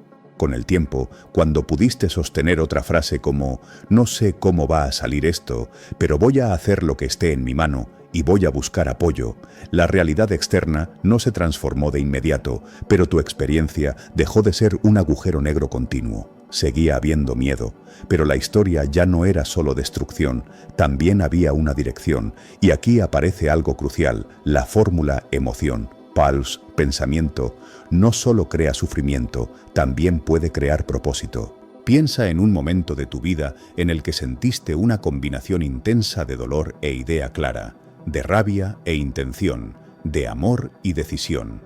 Esos momentos muchas veces marcan puntos de inflexión, un duelo que te hizo replantear cómo quieres vivir, un cansancio extremo que te impulsó a cambiar de trabajo, una discusión dura que te mostró que no querías seguir siendo alguien que calla lo que realmente siente. Ahí hubo emoción fuerte y un pensamiento que la dirigió hacia una conclusión. No quiero seguir así. Merece la pena intentarlo de otro modo. Voy a tomarme en serio esto, aunque me cueste. Desde ahí, nacieron acciones diferentes y tu realidad, semanas o meses después, ya no era la misma. La disciplina de pensar bien. Cuando no tienes ganas, igual lo haces. Pensar bien cuando estás inspirado es fácil. Cuando todo sale más o menos como querías, cuando te sientes fuerte, cuando estás rodeado de gente que te apoya, casi no hace falta esfuerzo para ver el lado constructivo de las cosas. Ahí el pensamiento positivo fluye solo. El verdadero reto aparece en los otros días. Los lunes grises, las noches en las que no te alcanza la energía para nada, los momentos en los que la vida se siente chiquita y apretada. Es ahí donde se ve si tu manera de pensar es solo un estado de ánimo pasajero o si se ha convertido en una disciplina. Esa palabra, disciplina, suele caer pesada. La asociamos con rigidez, con obligación, con una especie de castigo. Pero si la miras sin prejuicio, en el fondo significa algo simple: seguir haciendo lo que sabes que te hace bien, incluso cuando no te apetece. Brian Tracy repite una idea parecida cuando habla de éxito. Decía que las personas verdaderamente responsables hacen lo que deben hacer, tanto si tienen ganas como si no. Si traes eso al terreno de tu mente, la disciplina de pensar bien no va de sonreír todo el tiempo, sino de elegir una mirada más justa y más consciente precisamente cuando menos te nace hacerlo. Piensa en tus propios días difíciles, esos en los que te levantas con el cuerpo pesado, el ánimo abajo y una lista de pendientes que parece más grande que tú. O esos momentos en los que algo salió mal, una cuenta que no pudiste pagar, una conversación que te dejó un nudo en la garganta, una discusión que te recordó cosas viejas que creías superadas. Ahí, cuando estás cansado, tu mente tiende a ir por el camino más fácil, que casi nunca es el más sano. El camino fácil es el automático. No sirvo, otra vez lo mismo, no va a cambiar nada, soy un desastre, estoy solo en esto. Ese tipo de pensamientos no aparecen porque seas malo, aparecen porque están entrenados. Los has practicado tantas veces que cuando tu energía baja, salen ellos primero. Y ese es el punto. Justamente cuando tienes menos fuerza emocional, son los pensamientos de peor calidad los que se sienten más verdad. Es ahí donde entra la disciplina, no como un grito de «piensa positivo», sino como un gesto interno silencioso que dice «sé que esto es lo que suelo pensar, pero hoy no voy a dejar que esta versión de mi mente mande sola». La disciplina de pensar bien se parece mucho a ir al gimnasio un día en el que te pesa el cuerpo entero. No es heroico, es incómodo, no hay música de fondo, no hay aplausos. Lo habitual es que nadie se entere, pero tu sistema nervioso sí se entera, tu cerebro también. En psicología se habla de neuroplasticidad para explicar que lo que repites se vuelve más fácil de repetir. La disciplina consiste en entrenar rutas nuevas, aunque al principio te parezcan débiles. En la vida espiritual pasa algo parecido. Autores como Joe Dispenza insisten en que no puedes crear una nueva realidad manteniendo los mismos estados mentales y emocionales de siempre. Y eso no se cambia meditando un día, se cambia sosteniendo una elección interna muchas veces, especialmente cuando te parece inútil. Tu mente tiene un reflejo casi infantil. Quiere pensar bien solo cuando siente bien. Es como un niño que solo quiere ordenar la habitación cuando está de buen humor. El problema es que la vida adulta no funciona así. Hay cuentas que pagar, decisiones que tomar, conversaciones incómodas que tener, estés o no estés inspirado. Y tu mente te acompaña en todo eso. Si solo la entrenas para pensar más claramente cuando estás en calma, seguirás siendo frágil cuando aparezcan la ansiedad, la vergüenza, el enojo o la tristeza. La disciplina de pensar bien es aprender a sostener frases, enfoques y perspectivas más responsables, incluso en medio de esas emociones, no después. Tal vez no puedas elegir lo que sientes, pero sí puedes cuidar qué historia te estás contando encima de esa emoción. Esa es la parte que requiere coraje. Quiero contarte el proceso de una persona que empezó a entender esto sin grandes discursos, solo chocando una y otra vez con el mismo muro. Durante mucho tiempo, esta persona vivió en una montaña rusa interna. Tenía días de enorme motivación, en los que se sentía capaz de todo. Hacía planes, escribía objetivos, escuchaba audios, leía libros y sentía que, ahora sí, su vida iba a cambiar en serio. En esos días pensaba bien sin esfuerzo, se hablaba con cariño, se visualizaba avanzando, veía soluciones donde antes solo veía problemas. Pero luego venían los otros días, los de cansancio, los de malas noticias, los de pequeños fracasos acumulados. Y entonces todo el discurso se derrumbaba. Aparecía una frase que se volvió casi un estribillo. Al final siempre vuelvo a ser el mismo. Esa frase dolía, pero también servía como excusa para bajarse del esfuerzo. En los días difíciles, su mente proponía de inmediato las lecturas más duras. No sirves, eres inconstante, no naciste para esto, es mejor que te resignes. Con el tiempo, se dio cuenta de algo que le incomodó profundamente. No era la vida la que lo estaba saboteando todo el tiempo. Era su incapacidad para sostener una forma más sana de pensar precisamente cuando más la necesitaba. Era como si solo supiera tratarse bien los días luminosos. En cuanto llegaba la sombra, se entregaba sin pelea a los pensamientos más crueles. Un día, después de una jornada especialmente frustrante, sin energía para hacer más listas ni más promesas, se hizo una pregunta honesta. ¿Y si mi verdadera tarea ya no es aprender cosas nuevas, sino ser capaz de pensar mejor justo cuando no tengo ganas? No era una reflexión sofisticada, fue casi un quejido cansado, pero tocó algo importante. A partir de ahí, no decidió «ya nunca más voy a pensar mal», porque habría sido imposible. Decidió algo más pequeño y más concreto, elegir una sola idea justa a la que se iba a agarrar incluso en sus peores días. La frase que eligió era sencilla: «Aunque hoy me sienta mal, no soy mi peor pensamiento de hoy». Se la escribió en el celular, en una hoja, en la mente. El compromiso consigo mismo era este: los días buenos, la repetiría sin esfuerzo; los días malos, la repetiría aunque no lo sintiera, aunque le supiera a poco, aunque por dentro hubiera una parte que se reía de eso. Empezó a practicarla en escenarios pequeños: un error en el trabajo, un comentario que le dolía, una tarde en la que no avanzaba nada. Lo interesante es que, al principio, la frase no cambiaba lo que sentía. Se seguía sintiendo frustrado, triste, enfadado consigo. Pero esa frase ponía un límite. Era como decirle a la mente: puedes opinar, pero hasta aquí llegas. Cuando la vieja narrativa quería instalarse por completo, no sirves para nada, la frase actuaba como una especie de frontera. Hoy estoy mal. Sí, pero no soy todo lo que mi cabeza dice cuando estoy mal. Y aquí es donde entra la disciplina. Durante semanas, esa práctica se sintió vacía, aburrida, poco espectacular. No había euforia, no había sensación de «wow, estoy transformando mi mente». Había algo mucho más sobrio. Una persona cansada, lavando un pensamiento sucio una y otra vez, sin saber muy bien cuándo iba a empezar a ver el cambio. Con el tiempo, algo se movió. No fue un gran cambio de afuera hacia adentro, fue más bien un cambio en la velocidad con la que se caía. Antes, un tropiezo lo arrastraba días enteros de diálogo interno tóxico.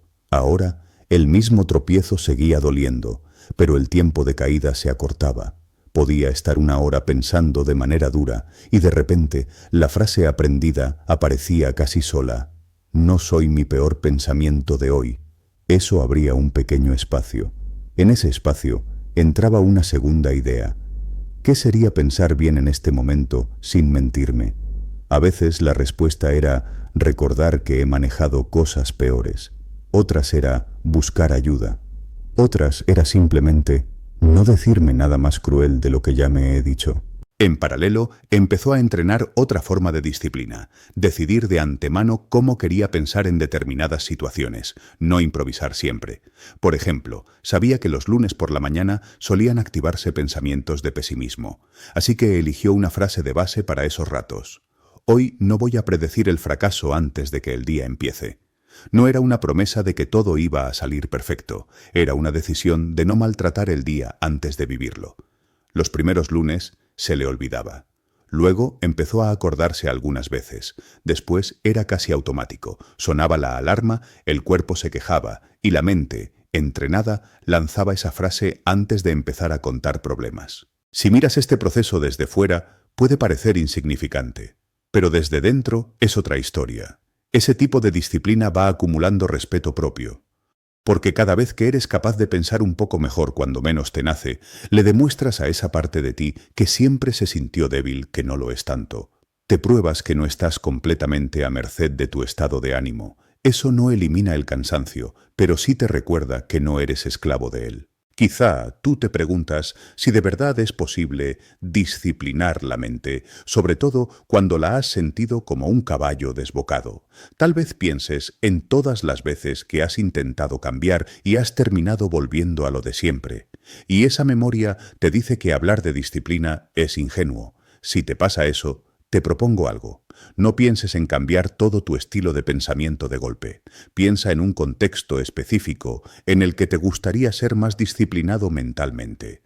Puede ser en el trabajo, cuando cometes un error y enseguida te lanzas comentarios destructivos. Puede ser en tus relaciones, cuando alguien no te responde y llenas el silencio con historias de abandono. Puede ser en tu economía, cuando aparece un gasto inesperado y tu mente corre directo a «siempre estaré escaso». Escoge uno, no todos, y pregúntate, ¿cómo sería pensar bien aquí, solo aquí, aunque no tenga ganas?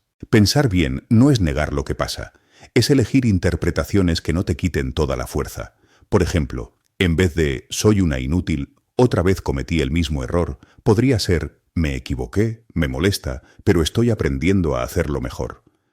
En vez de «nadie me quiere, por eso no me contesta», podría ser «esto me activa mis miedos, pero aún no sé qué está pasando. No voy a inventar el peor escenario sin hablar». En vez de «esto prueba que nunca voy a estar bien con el dinero», podría ser «esto me muestra que necesito organizarme mejor, no que mi destino esté maldito». No es un cambio de frase por estética, es un cambio de posición interna. Y sostener esa posición cuando estás de mal humor, nervioso o agotado es precisamente la disciplina de la que hablamos. Desde una perspectiva metafísica, la disciplina de pensar bien tiene otro matiz. Cada pensamiento que eliges en medio del caos es como un decreto silencioso que define lo que tú eres ante el universo, ante la vida, ante tu propia alma. Joseph Murphy insistía en que la mente subconsciente responde al patrón, no al intento aislado. Cuando eliges una y otra vez, en condiciones difíciles, mantener una visión de ti más digna, más responsable, más abierta, estás modelando un patrón distinto al de víctima derrotada. Neville Goddard diría que estás habitando un nuevo estado de conciencia, no solo pensando bonito de vez en cuando. Quizá te preguntes también qué pasa con las emociones, porque a veces da la sensación de que pensar bien cuando te sientes mal es traición a tu dolor. Pero no se trata de eso, se trata de acompañar lo que sientes con pensamientos que no lo agraven innecesariamente. Puedes decir, me duele, estoy triste, esto me pesa, y al mismo tiempo negarte a añadir, y este dolor prueba que mi vida es una mierda y que nunca saldré de aquí. No le debes fidelidad a esa parte de tu mente que se enamora del drama. Le debes fidelidad a la parte de ti que quiere seguir viva por dentro. Y esa parte te necesita especialmente cuando tú no tienes ganas de nada. Me gustaría que por un momento imaginaras tu vida dentro de unos años. No la versión idealizada, sino una versión en la que sigues teniendo días buenos y días malos, pérdidas y logros, cambios y sorpresas. Ahora imagina dos escenarios internos. En el primero, sigues pensando bien solo cuando estás de buen ánimo. Los días duros, tu mente manda mensajes de destrucción. En el segundo, has desarrollado cierto músculo. Incluso en los días oscuros hay una base de pensamiento más justa y más firme. ¿En cuál de los dos escenarios crees que podrás sostener proyectos, relaciones y tu propia salud mental con más estabilidad? Esa diferencia no la crea un libro ni una frase aislada, la crea la disciplina diaria, silenciosa, de elegir qué le permites hacer a tu mente en los momentos en que estaría dispuesta a tirar todo por la borda. Tal vez lo que más cuesta aceptar es que nadie va a venir a hacer ese trabajo por ti. Puedes tener terapeutas, amigos, libros, audios, pero al final, cuando se apaga la luz y estás solo en tu cama, eres tú con tu mente. Y en ese espacio, la disciplina se vuelve un acto de intimidad. No es para demostrarle nada a nadie, es para cuidar el lugar en el que vives 24 horas al día, tu interior. Pensar bien cuando no tienes ganas no es hipocresía, es madurez. Es entender que tu mente es demasiado importante como para dejarla siempre en manos del peor de tus estados de ánimo. Convierte problemas en poder, la alquimia mental práctica. Si eres sincero contigo, hay una frase que quizá te has dicho más de una vez en silencio. Si esta dificultad no existiera, yo estaría mejor. Es lógico pensarlo. El problema de dinero, la relación que no sabes cómo sostener, el cuerpo que no responde como antes, la mente que se llena de ruido, parecen obstáculos puestos delante de ti como piedras sueltas que solo estorban. Pocas veces los vemos como materia prima. Casi nunca pensamos, con esto puedo hacer algo.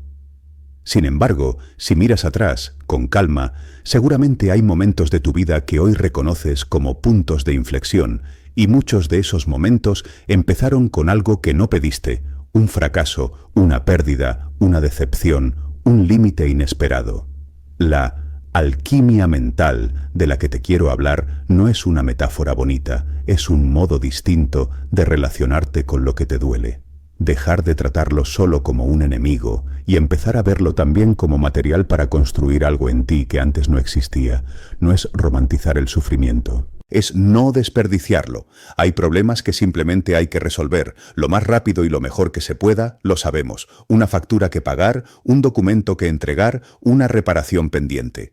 Ahí la mente se enfoca en la acción y ya está. Pero hay otros problemas que no se resuelven en un día. Patrones que se repiten, emociones que vuelven, relaciones que te muestran la misma herida con distinto rostro, sensaciones internas de vacío o de no pertenecer. Esos problemas son insistentes, vuelven, empujan, desgastan. Y en esa insistencia hay un mensaje. No en el sentido mágico de «el universo te prueba», sino en algo más simple y profundo.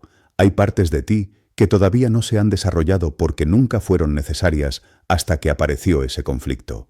Viktor Frankl, que conoció el dolor en un nivel extremo, decía que no siempre podemos elegir lo que ocurre, pero sí podemos decidir una actitud ante ello y que esa decisión interior puede transformar lo mismo que antes solo te aplastaba.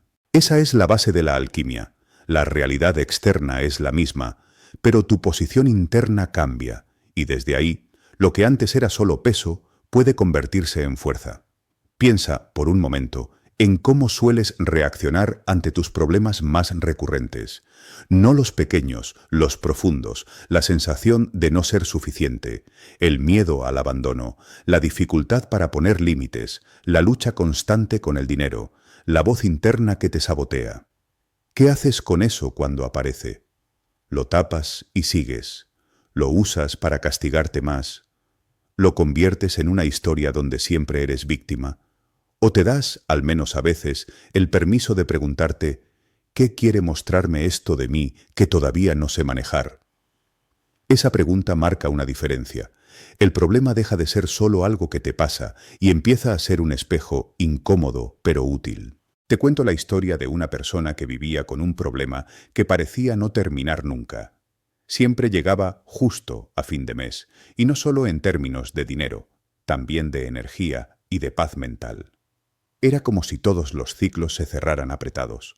Llegaba con lo justo a los plazos, en sus relaciones sentía que siempre estaba aguantando hasta el límite, emocionalmente vivía al borde. Desde fuera podía parecer que se trataba solo de mala organización o de exceso de responsabilidades. Pero por dentro la sensación era otra. Se sentía atrapada en un guión donde el esfuerzo nunca era suficiente. Cada mes era la misma película. Al inicio, propósitos y organización. Al final, estrés, autoexigencia y el pensamiento de fondo. Siempre terminó igual. Durante años, se relacionó con ese problema desde el enojo y la queja. Se decía: cuando salga de esto, cuando ya no esté tan ahogada, ahí sí voy a poder trabajar en mí, ahí sí voy a estar tranquila para pensar distinto. En otras palabras, esperaba a que la vida dejara de presionarla para recién entonces cambiar por dentro. Pero con el tiempo se dio cuenta de que ese momento perfecto no llegaba. Siempre había algo. Siempre había una urgencia nueva, un imprevisto, una preocupación. Hasta que un día, sentada en la cama con la cabeza llena de números y pendientes, admitió algo duro. El problema externo no dependía solo de ella, pero su forma de vivirlo, sí. Y esa forma la estaba destruyendo. Se sintió agotada, no solo por lo que pasaba, sino por cómo se lo contaba. Ese cansancio fue el inicio de otra cosa. Empezó a mirar su problema como un espejo. Dejó de preguntarse solo ¿por qué me pasa esto? Y empezó a preguntarse también ¿quién soy yo cuando esto me pasa? Notó un patrón. Ante cada presión aparecía la misma versión de sí misma, una especie de yo comprimido que funcionaba así. Se culpaba por todo, se exigía más de lo que podía, se olvidaba de pedir ayuda, aceptaba condiciones que no le convenían por miedo a decir que no, y al final se reprochaba no haber sabido manejarlo mejor. El problema externo era real, pero la versión interna que entraba en escena siempre era la misma, y esa versión estaba construida sobre creencias viejas. Si descanso, algo se caerá. Si pongo límites, me dejan. Si digo que no, no vuelven a contar conmigo. Si no puedo con todo, significa que valgo menos. Ahí apareció la posibilidad de la alquimia, y si el problema estaba siendo una especie de entrenamiento forzado para convertirse en otra persona por dentro, no alguien perfecto ni invulnerable, sino alguien con estructuras internas más sanas. ¿Qué habilidades, qué actitudes, qué creencias tendría que desarrollar para atravesar un mes difícil sin perder tanta dignidad? No podía cambiar de golpe el contexto económico, pero sí podía usar cada dificultad como ocasión para practicar algo nuevo. No era una idea mágica, era un compromiso. Si los problemas igual vienen, quiero que, al menos, me encuentren convertida en alguien diferente. No fue rápido. Empezó por una cosa pequeña: decidir que la próxima vez que el estrés aumentara, no se iba a insultar. Podría preocuparse, podría llorar, podría hacer números una y otra vez, pero no iba a añadir «soy una inútil» a la ecuación. Ese pequeño límite mental fue su primer acto de alquimia. La misma presión, una autoagresión menos. Luego vino otro paso: permitirse pedir ayuda, en vez de sostener sola todo por orgullo o vergüenza. Le costó mucho, porque tocaba de lleno su creencia de «tengo que poder con todo».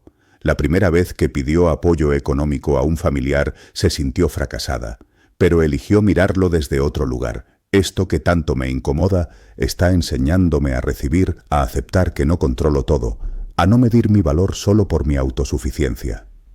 El problema seguía ahí, pero dentro de ella aparecía un músculo nuevo, el de la humildad consciente. Al mismo tiempo, empezó a notar que ese patrón de llegar con lo justo también se repetía en otras áreas: trabajos entregados en el último momento, conversaciones pospuestas hasta que ya no daban más, decisiones tomadas por urgencia y no por claridad.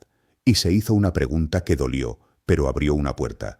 ¿Y si este problema crónico está tratando de mostrarme que llevo toda la vida viviendo al borde, no solo en el dinero, sino en todo? ¿Qué pasaría si aprendo a anticiparme un poco, si dejo de empujarme siempre hasta el límite? Esa comprensión fue clave. Dejó de ver el problema como una maldición aislada y empezó a verlo como síntoma de un estilo de vida y de pensamiento. Y donde hay estilo, hay margen de cambio. La alquimia mental práctica empezó a tomar forma en pequeños gestos. Se obligó a revisar sus cuentas antes, cuando todavía no ardía todo. Se propuso hablar una incomodidad en una relación antes de que explotara. Se pidió 5 minutos para respirar cuando notaba que su cuerpo estaba en modo alerta total, para que no fuera el miedo quien decidiera por ella. Cada vez que lo hacía, se repetía una frase que se volvió casi su mantra: «Este problema está entrenando una versión más clara y más fuerte de mí». No lo decía para glorificar el dolor, sino para recordar que no era solo una víctima pasiva de lo que vivía. Con meses de práctica, algo empezó a cambiar en su percepción de sí misma. No era que de pronto sobrara el dinero o desaparecieran todas las tensiones, pero sí dejó de sentirse tan pequeña frente a ellas. El problema dejó de ser un monstruo inabarcable y se convirtió en un desafío que la invitaba a responder desde su mejor parte una y otra vez. Empezó a notar capacidades que antes no se había concedido: resiliencia, perspectiva, capacidad de priorizar, valor para decir «no puedo con todo». Ese conjunto, de a pocos, se convirtió en poder. No en un poder de dominio sobre los demás, sino en poder interno. La sensación de que, independientemente de lo que pase afuera, hay algo dentro que se ha ampliado, que ahora sabe sostener lo que antes la rompía. Si miras tu propia vida, ¿cuál es ese problema insistente que llevas tiempo viviendo como pura desgracia? Es una relación que siempre te coloca en la misma posición. Es un estado de ánimo que vuelve cada cierto tiempo. Es una sensación de escasez, un patrón de sabotaje, una inseguridad que aparece aunque todo parezca ir bien. ¿Y qué tipo de persona te obliga a hacer eso que tanto te molesta? No en el sentido de aguantarlo todo, sino de las habilidades internas que tendrías que desarrollar si decidieras atravesarlo de otro modo. Te está pidiendo más honestidad, más límites, más humildad, más paciencia, más disciplina, más amor propio, más fe, más organización. Esas cualidades que hoy quizá admiras en otros no nacen en días fáciles. Suelen forjarse justo donde tú ahora sientes que no puedes más. Napoleón Hill decía que en todo contratiempo hay una semilla de beneficio equivalente o incluso mayor si somos capaces de encontrarla.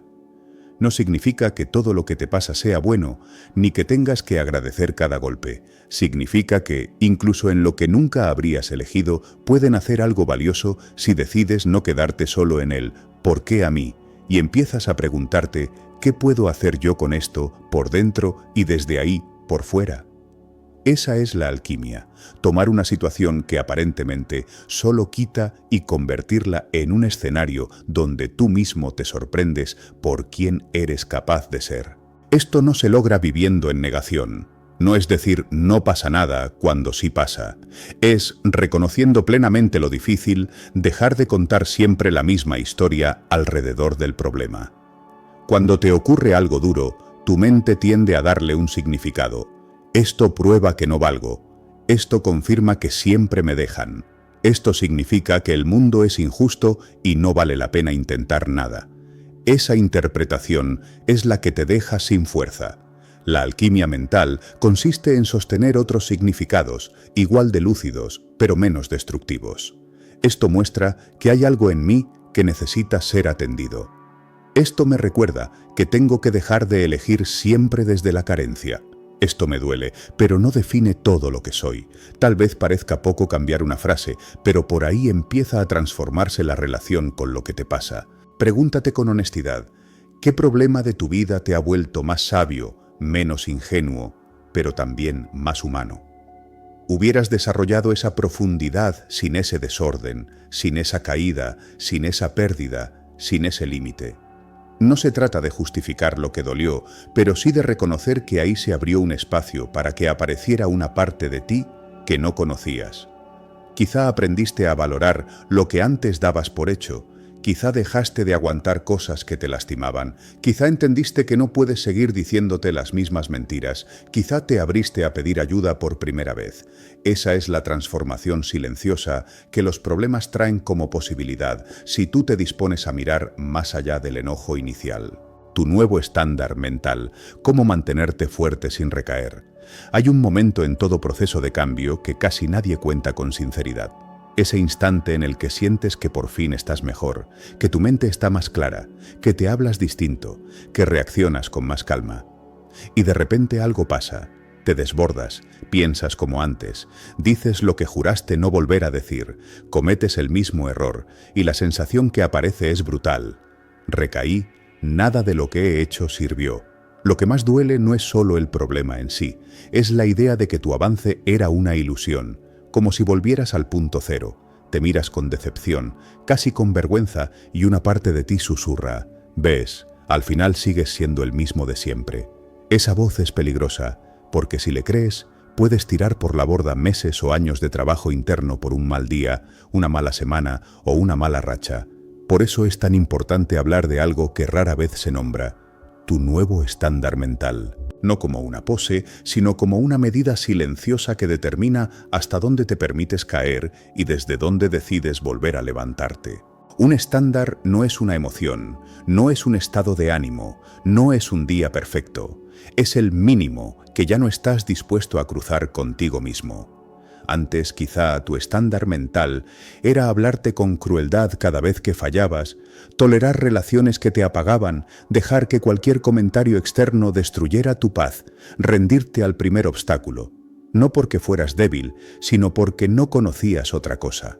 Con el tiempo, con lecturas, con terapia, con golpes, con momentos de lucidez, algo cambió.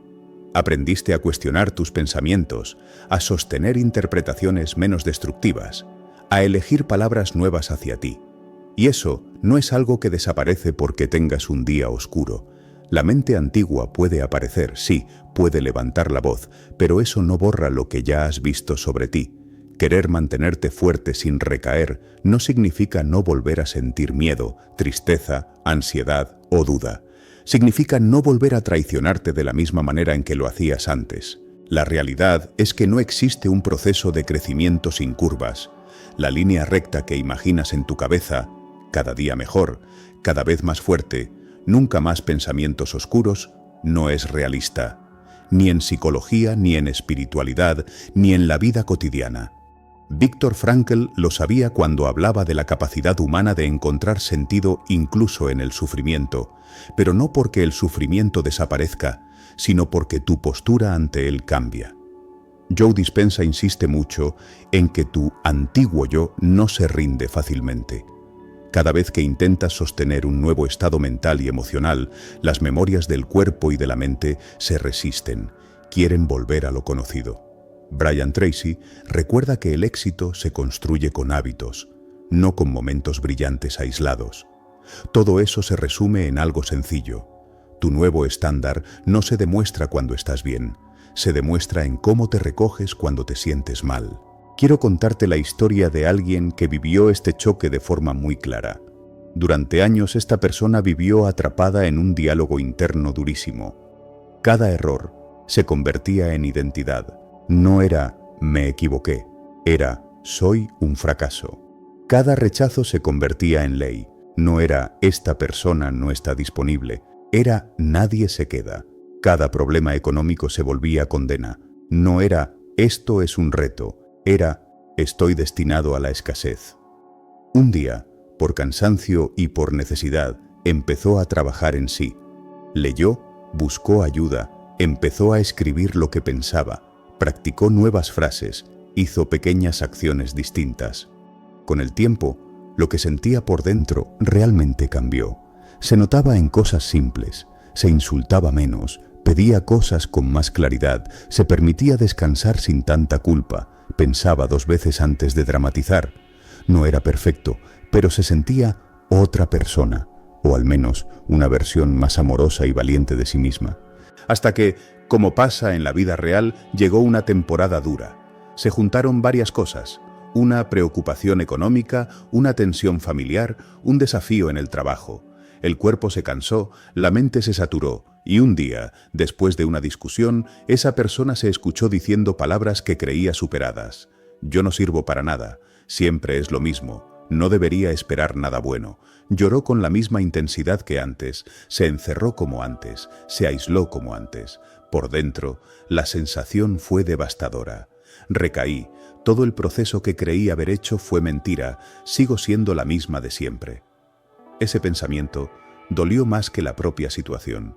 De hecho, durante algunos días, la idea de haber fallado en su propia transformación fue lo que más la hundió. Pero en medio de ese estado, hubo un detalle que marcó la diferencia. Antes, en otras épocas de su vida, se habría quedado semanas enteras en ese lugar oscuro, repitiendo las mismas frases, castigándose sin freno.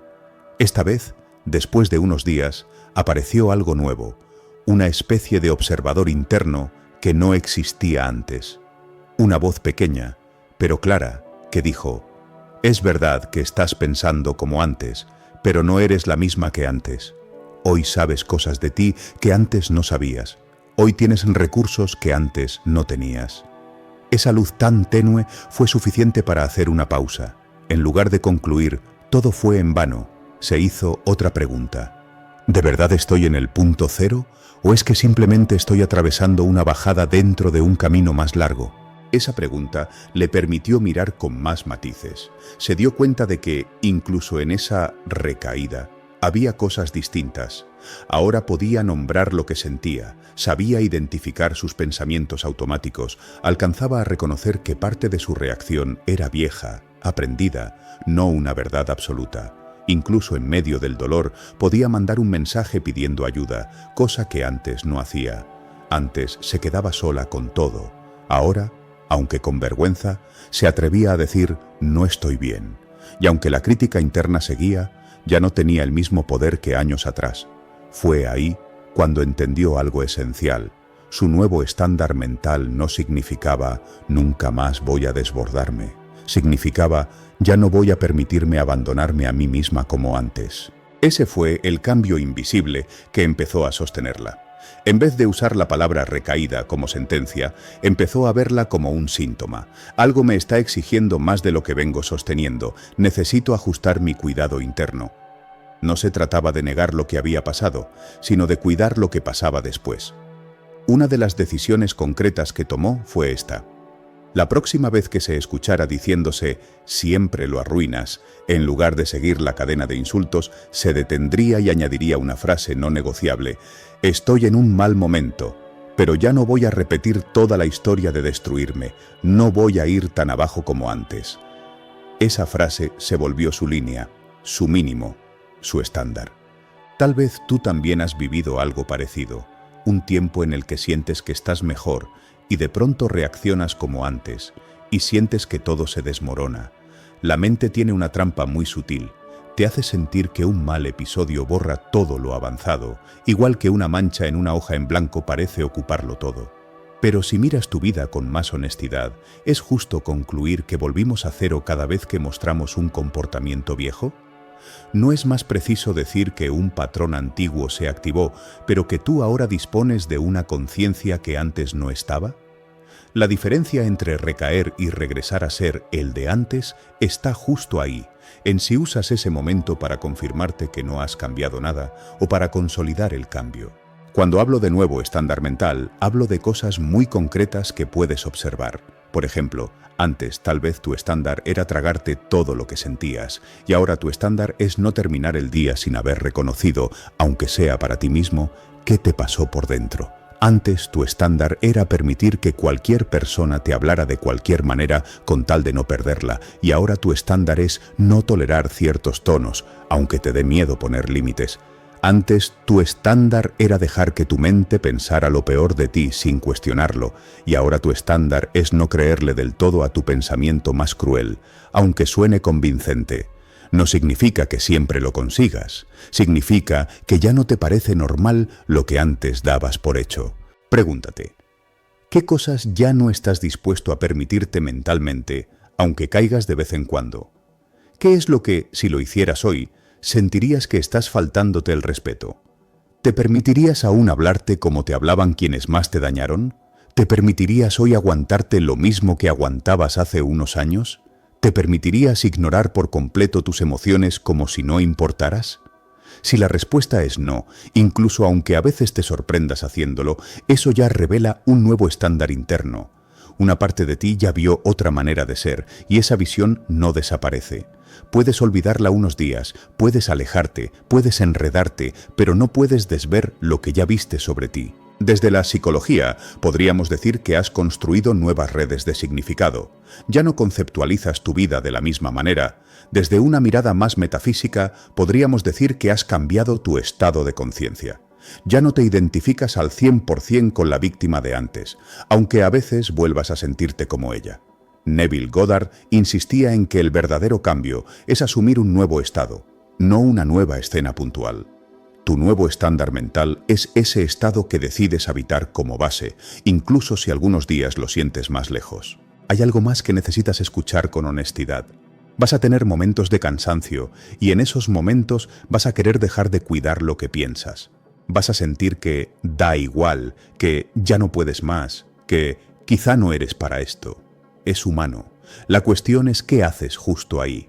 ¿Bajas el estándar contigo mismo y vuelves a los antiguos excesos de autoabandono? ¿O recuerdas que estar agotado no te da permiso para maltratarte como antes? No se trata de exigirte perfección, se trata de recordarte que tú mismo has decidido dejar de vivir en ciertos niveles de oscuridad interna, que puedes respirar un rato en la orilla sin lanzarte otra vez al fondo del mar. Volviendo a la historia de esa persona, hubo un gesto que marcó su consolidación interna. Un día, después de una discusión fuerte, se vio tentada a escribir un mensaje de esos que cerraban puertas para siempre, impulsivo, desde la herida. Antes lo habría enviado sin pensarlo. Esta vez, en medio del dolor, hizo algo distinto. Dejó el celular a un lado, se sentó en el piso y se dijo en voz baja: «Estoy muy mal ahora, pero no voy a tomar decisiones desde este lugar. Ya no tomo decisiones desde mi peor yo». Lloró, tembló, dudó, pero no escribió, no rompió lo que quería cuidar, no porque no sintiera lo que sentía, sino porque eligió honrar una parte de sí más alta que el impulso del momento. Ese gesto, que nadie vio, valió más que muchos días positivos. Ahí estaba viviendo su nuevo estándar mental. Quizá en tu caso no se trate de un mensaje, sino de una noche en la que quieres tirar un proyecto, de un lunes en el que quieres renunciar a todo, de una tarde en la que quieres volver a ese hábito que sabes que te hace daño solo porque estás cansado. Es en esos umbrales donde se juega tu verdadera fuerza. Mantenerte fuerte sin recaer no es nunca más sentir la tentación, es reconocerla y seguir eligiendo algo que esté alineado con quien quieres ser, no con lo que te pide el impulso del momento. Me gustaría que te tomaras un instante para imaginar qué significaría, de manera práctica, tener un nuevo estándar mental en tu vida diaria. No pienses en palabras grandes, piensa en escenas pequeñas. ¿Cómo responderías a una crítica hoy, comparado con hace 3 años? ¿Qué harías con el primer pensamiento que te dice «no vas a poder»? ¿Cómo manejarías un día de tristeza profunda? ¿Cuánto tiempo te permitirías quedarte en una historia de «no valgo nada» antes de recordarte que eso es una vieja grabación? ¿Qué cosas ya no estás dispuesto a negociarte, aunque nadie más lo entienda? Esas respuestas, más que cualquier teoría, describen tu estándar. Este fue solo un fragmento de lo oculto. Lo que viste aquí es apenas la puerta de entrada. Si quieres seguir desenterrando secretos prohibidos y verdades que pocos se atreven a mirar, no te detengas ahora. Te invito a visitar nuestra lista de reproducción, audiolibros ocultos y sabiduría prohibida, donde cada video es una llave más al misterio. Suscríbete a El Archivo Oculto, activa la campana y permite que el conocimiento perdido te encuentre a ti. Lo oculto solo se revela a quienes están listos para verlo.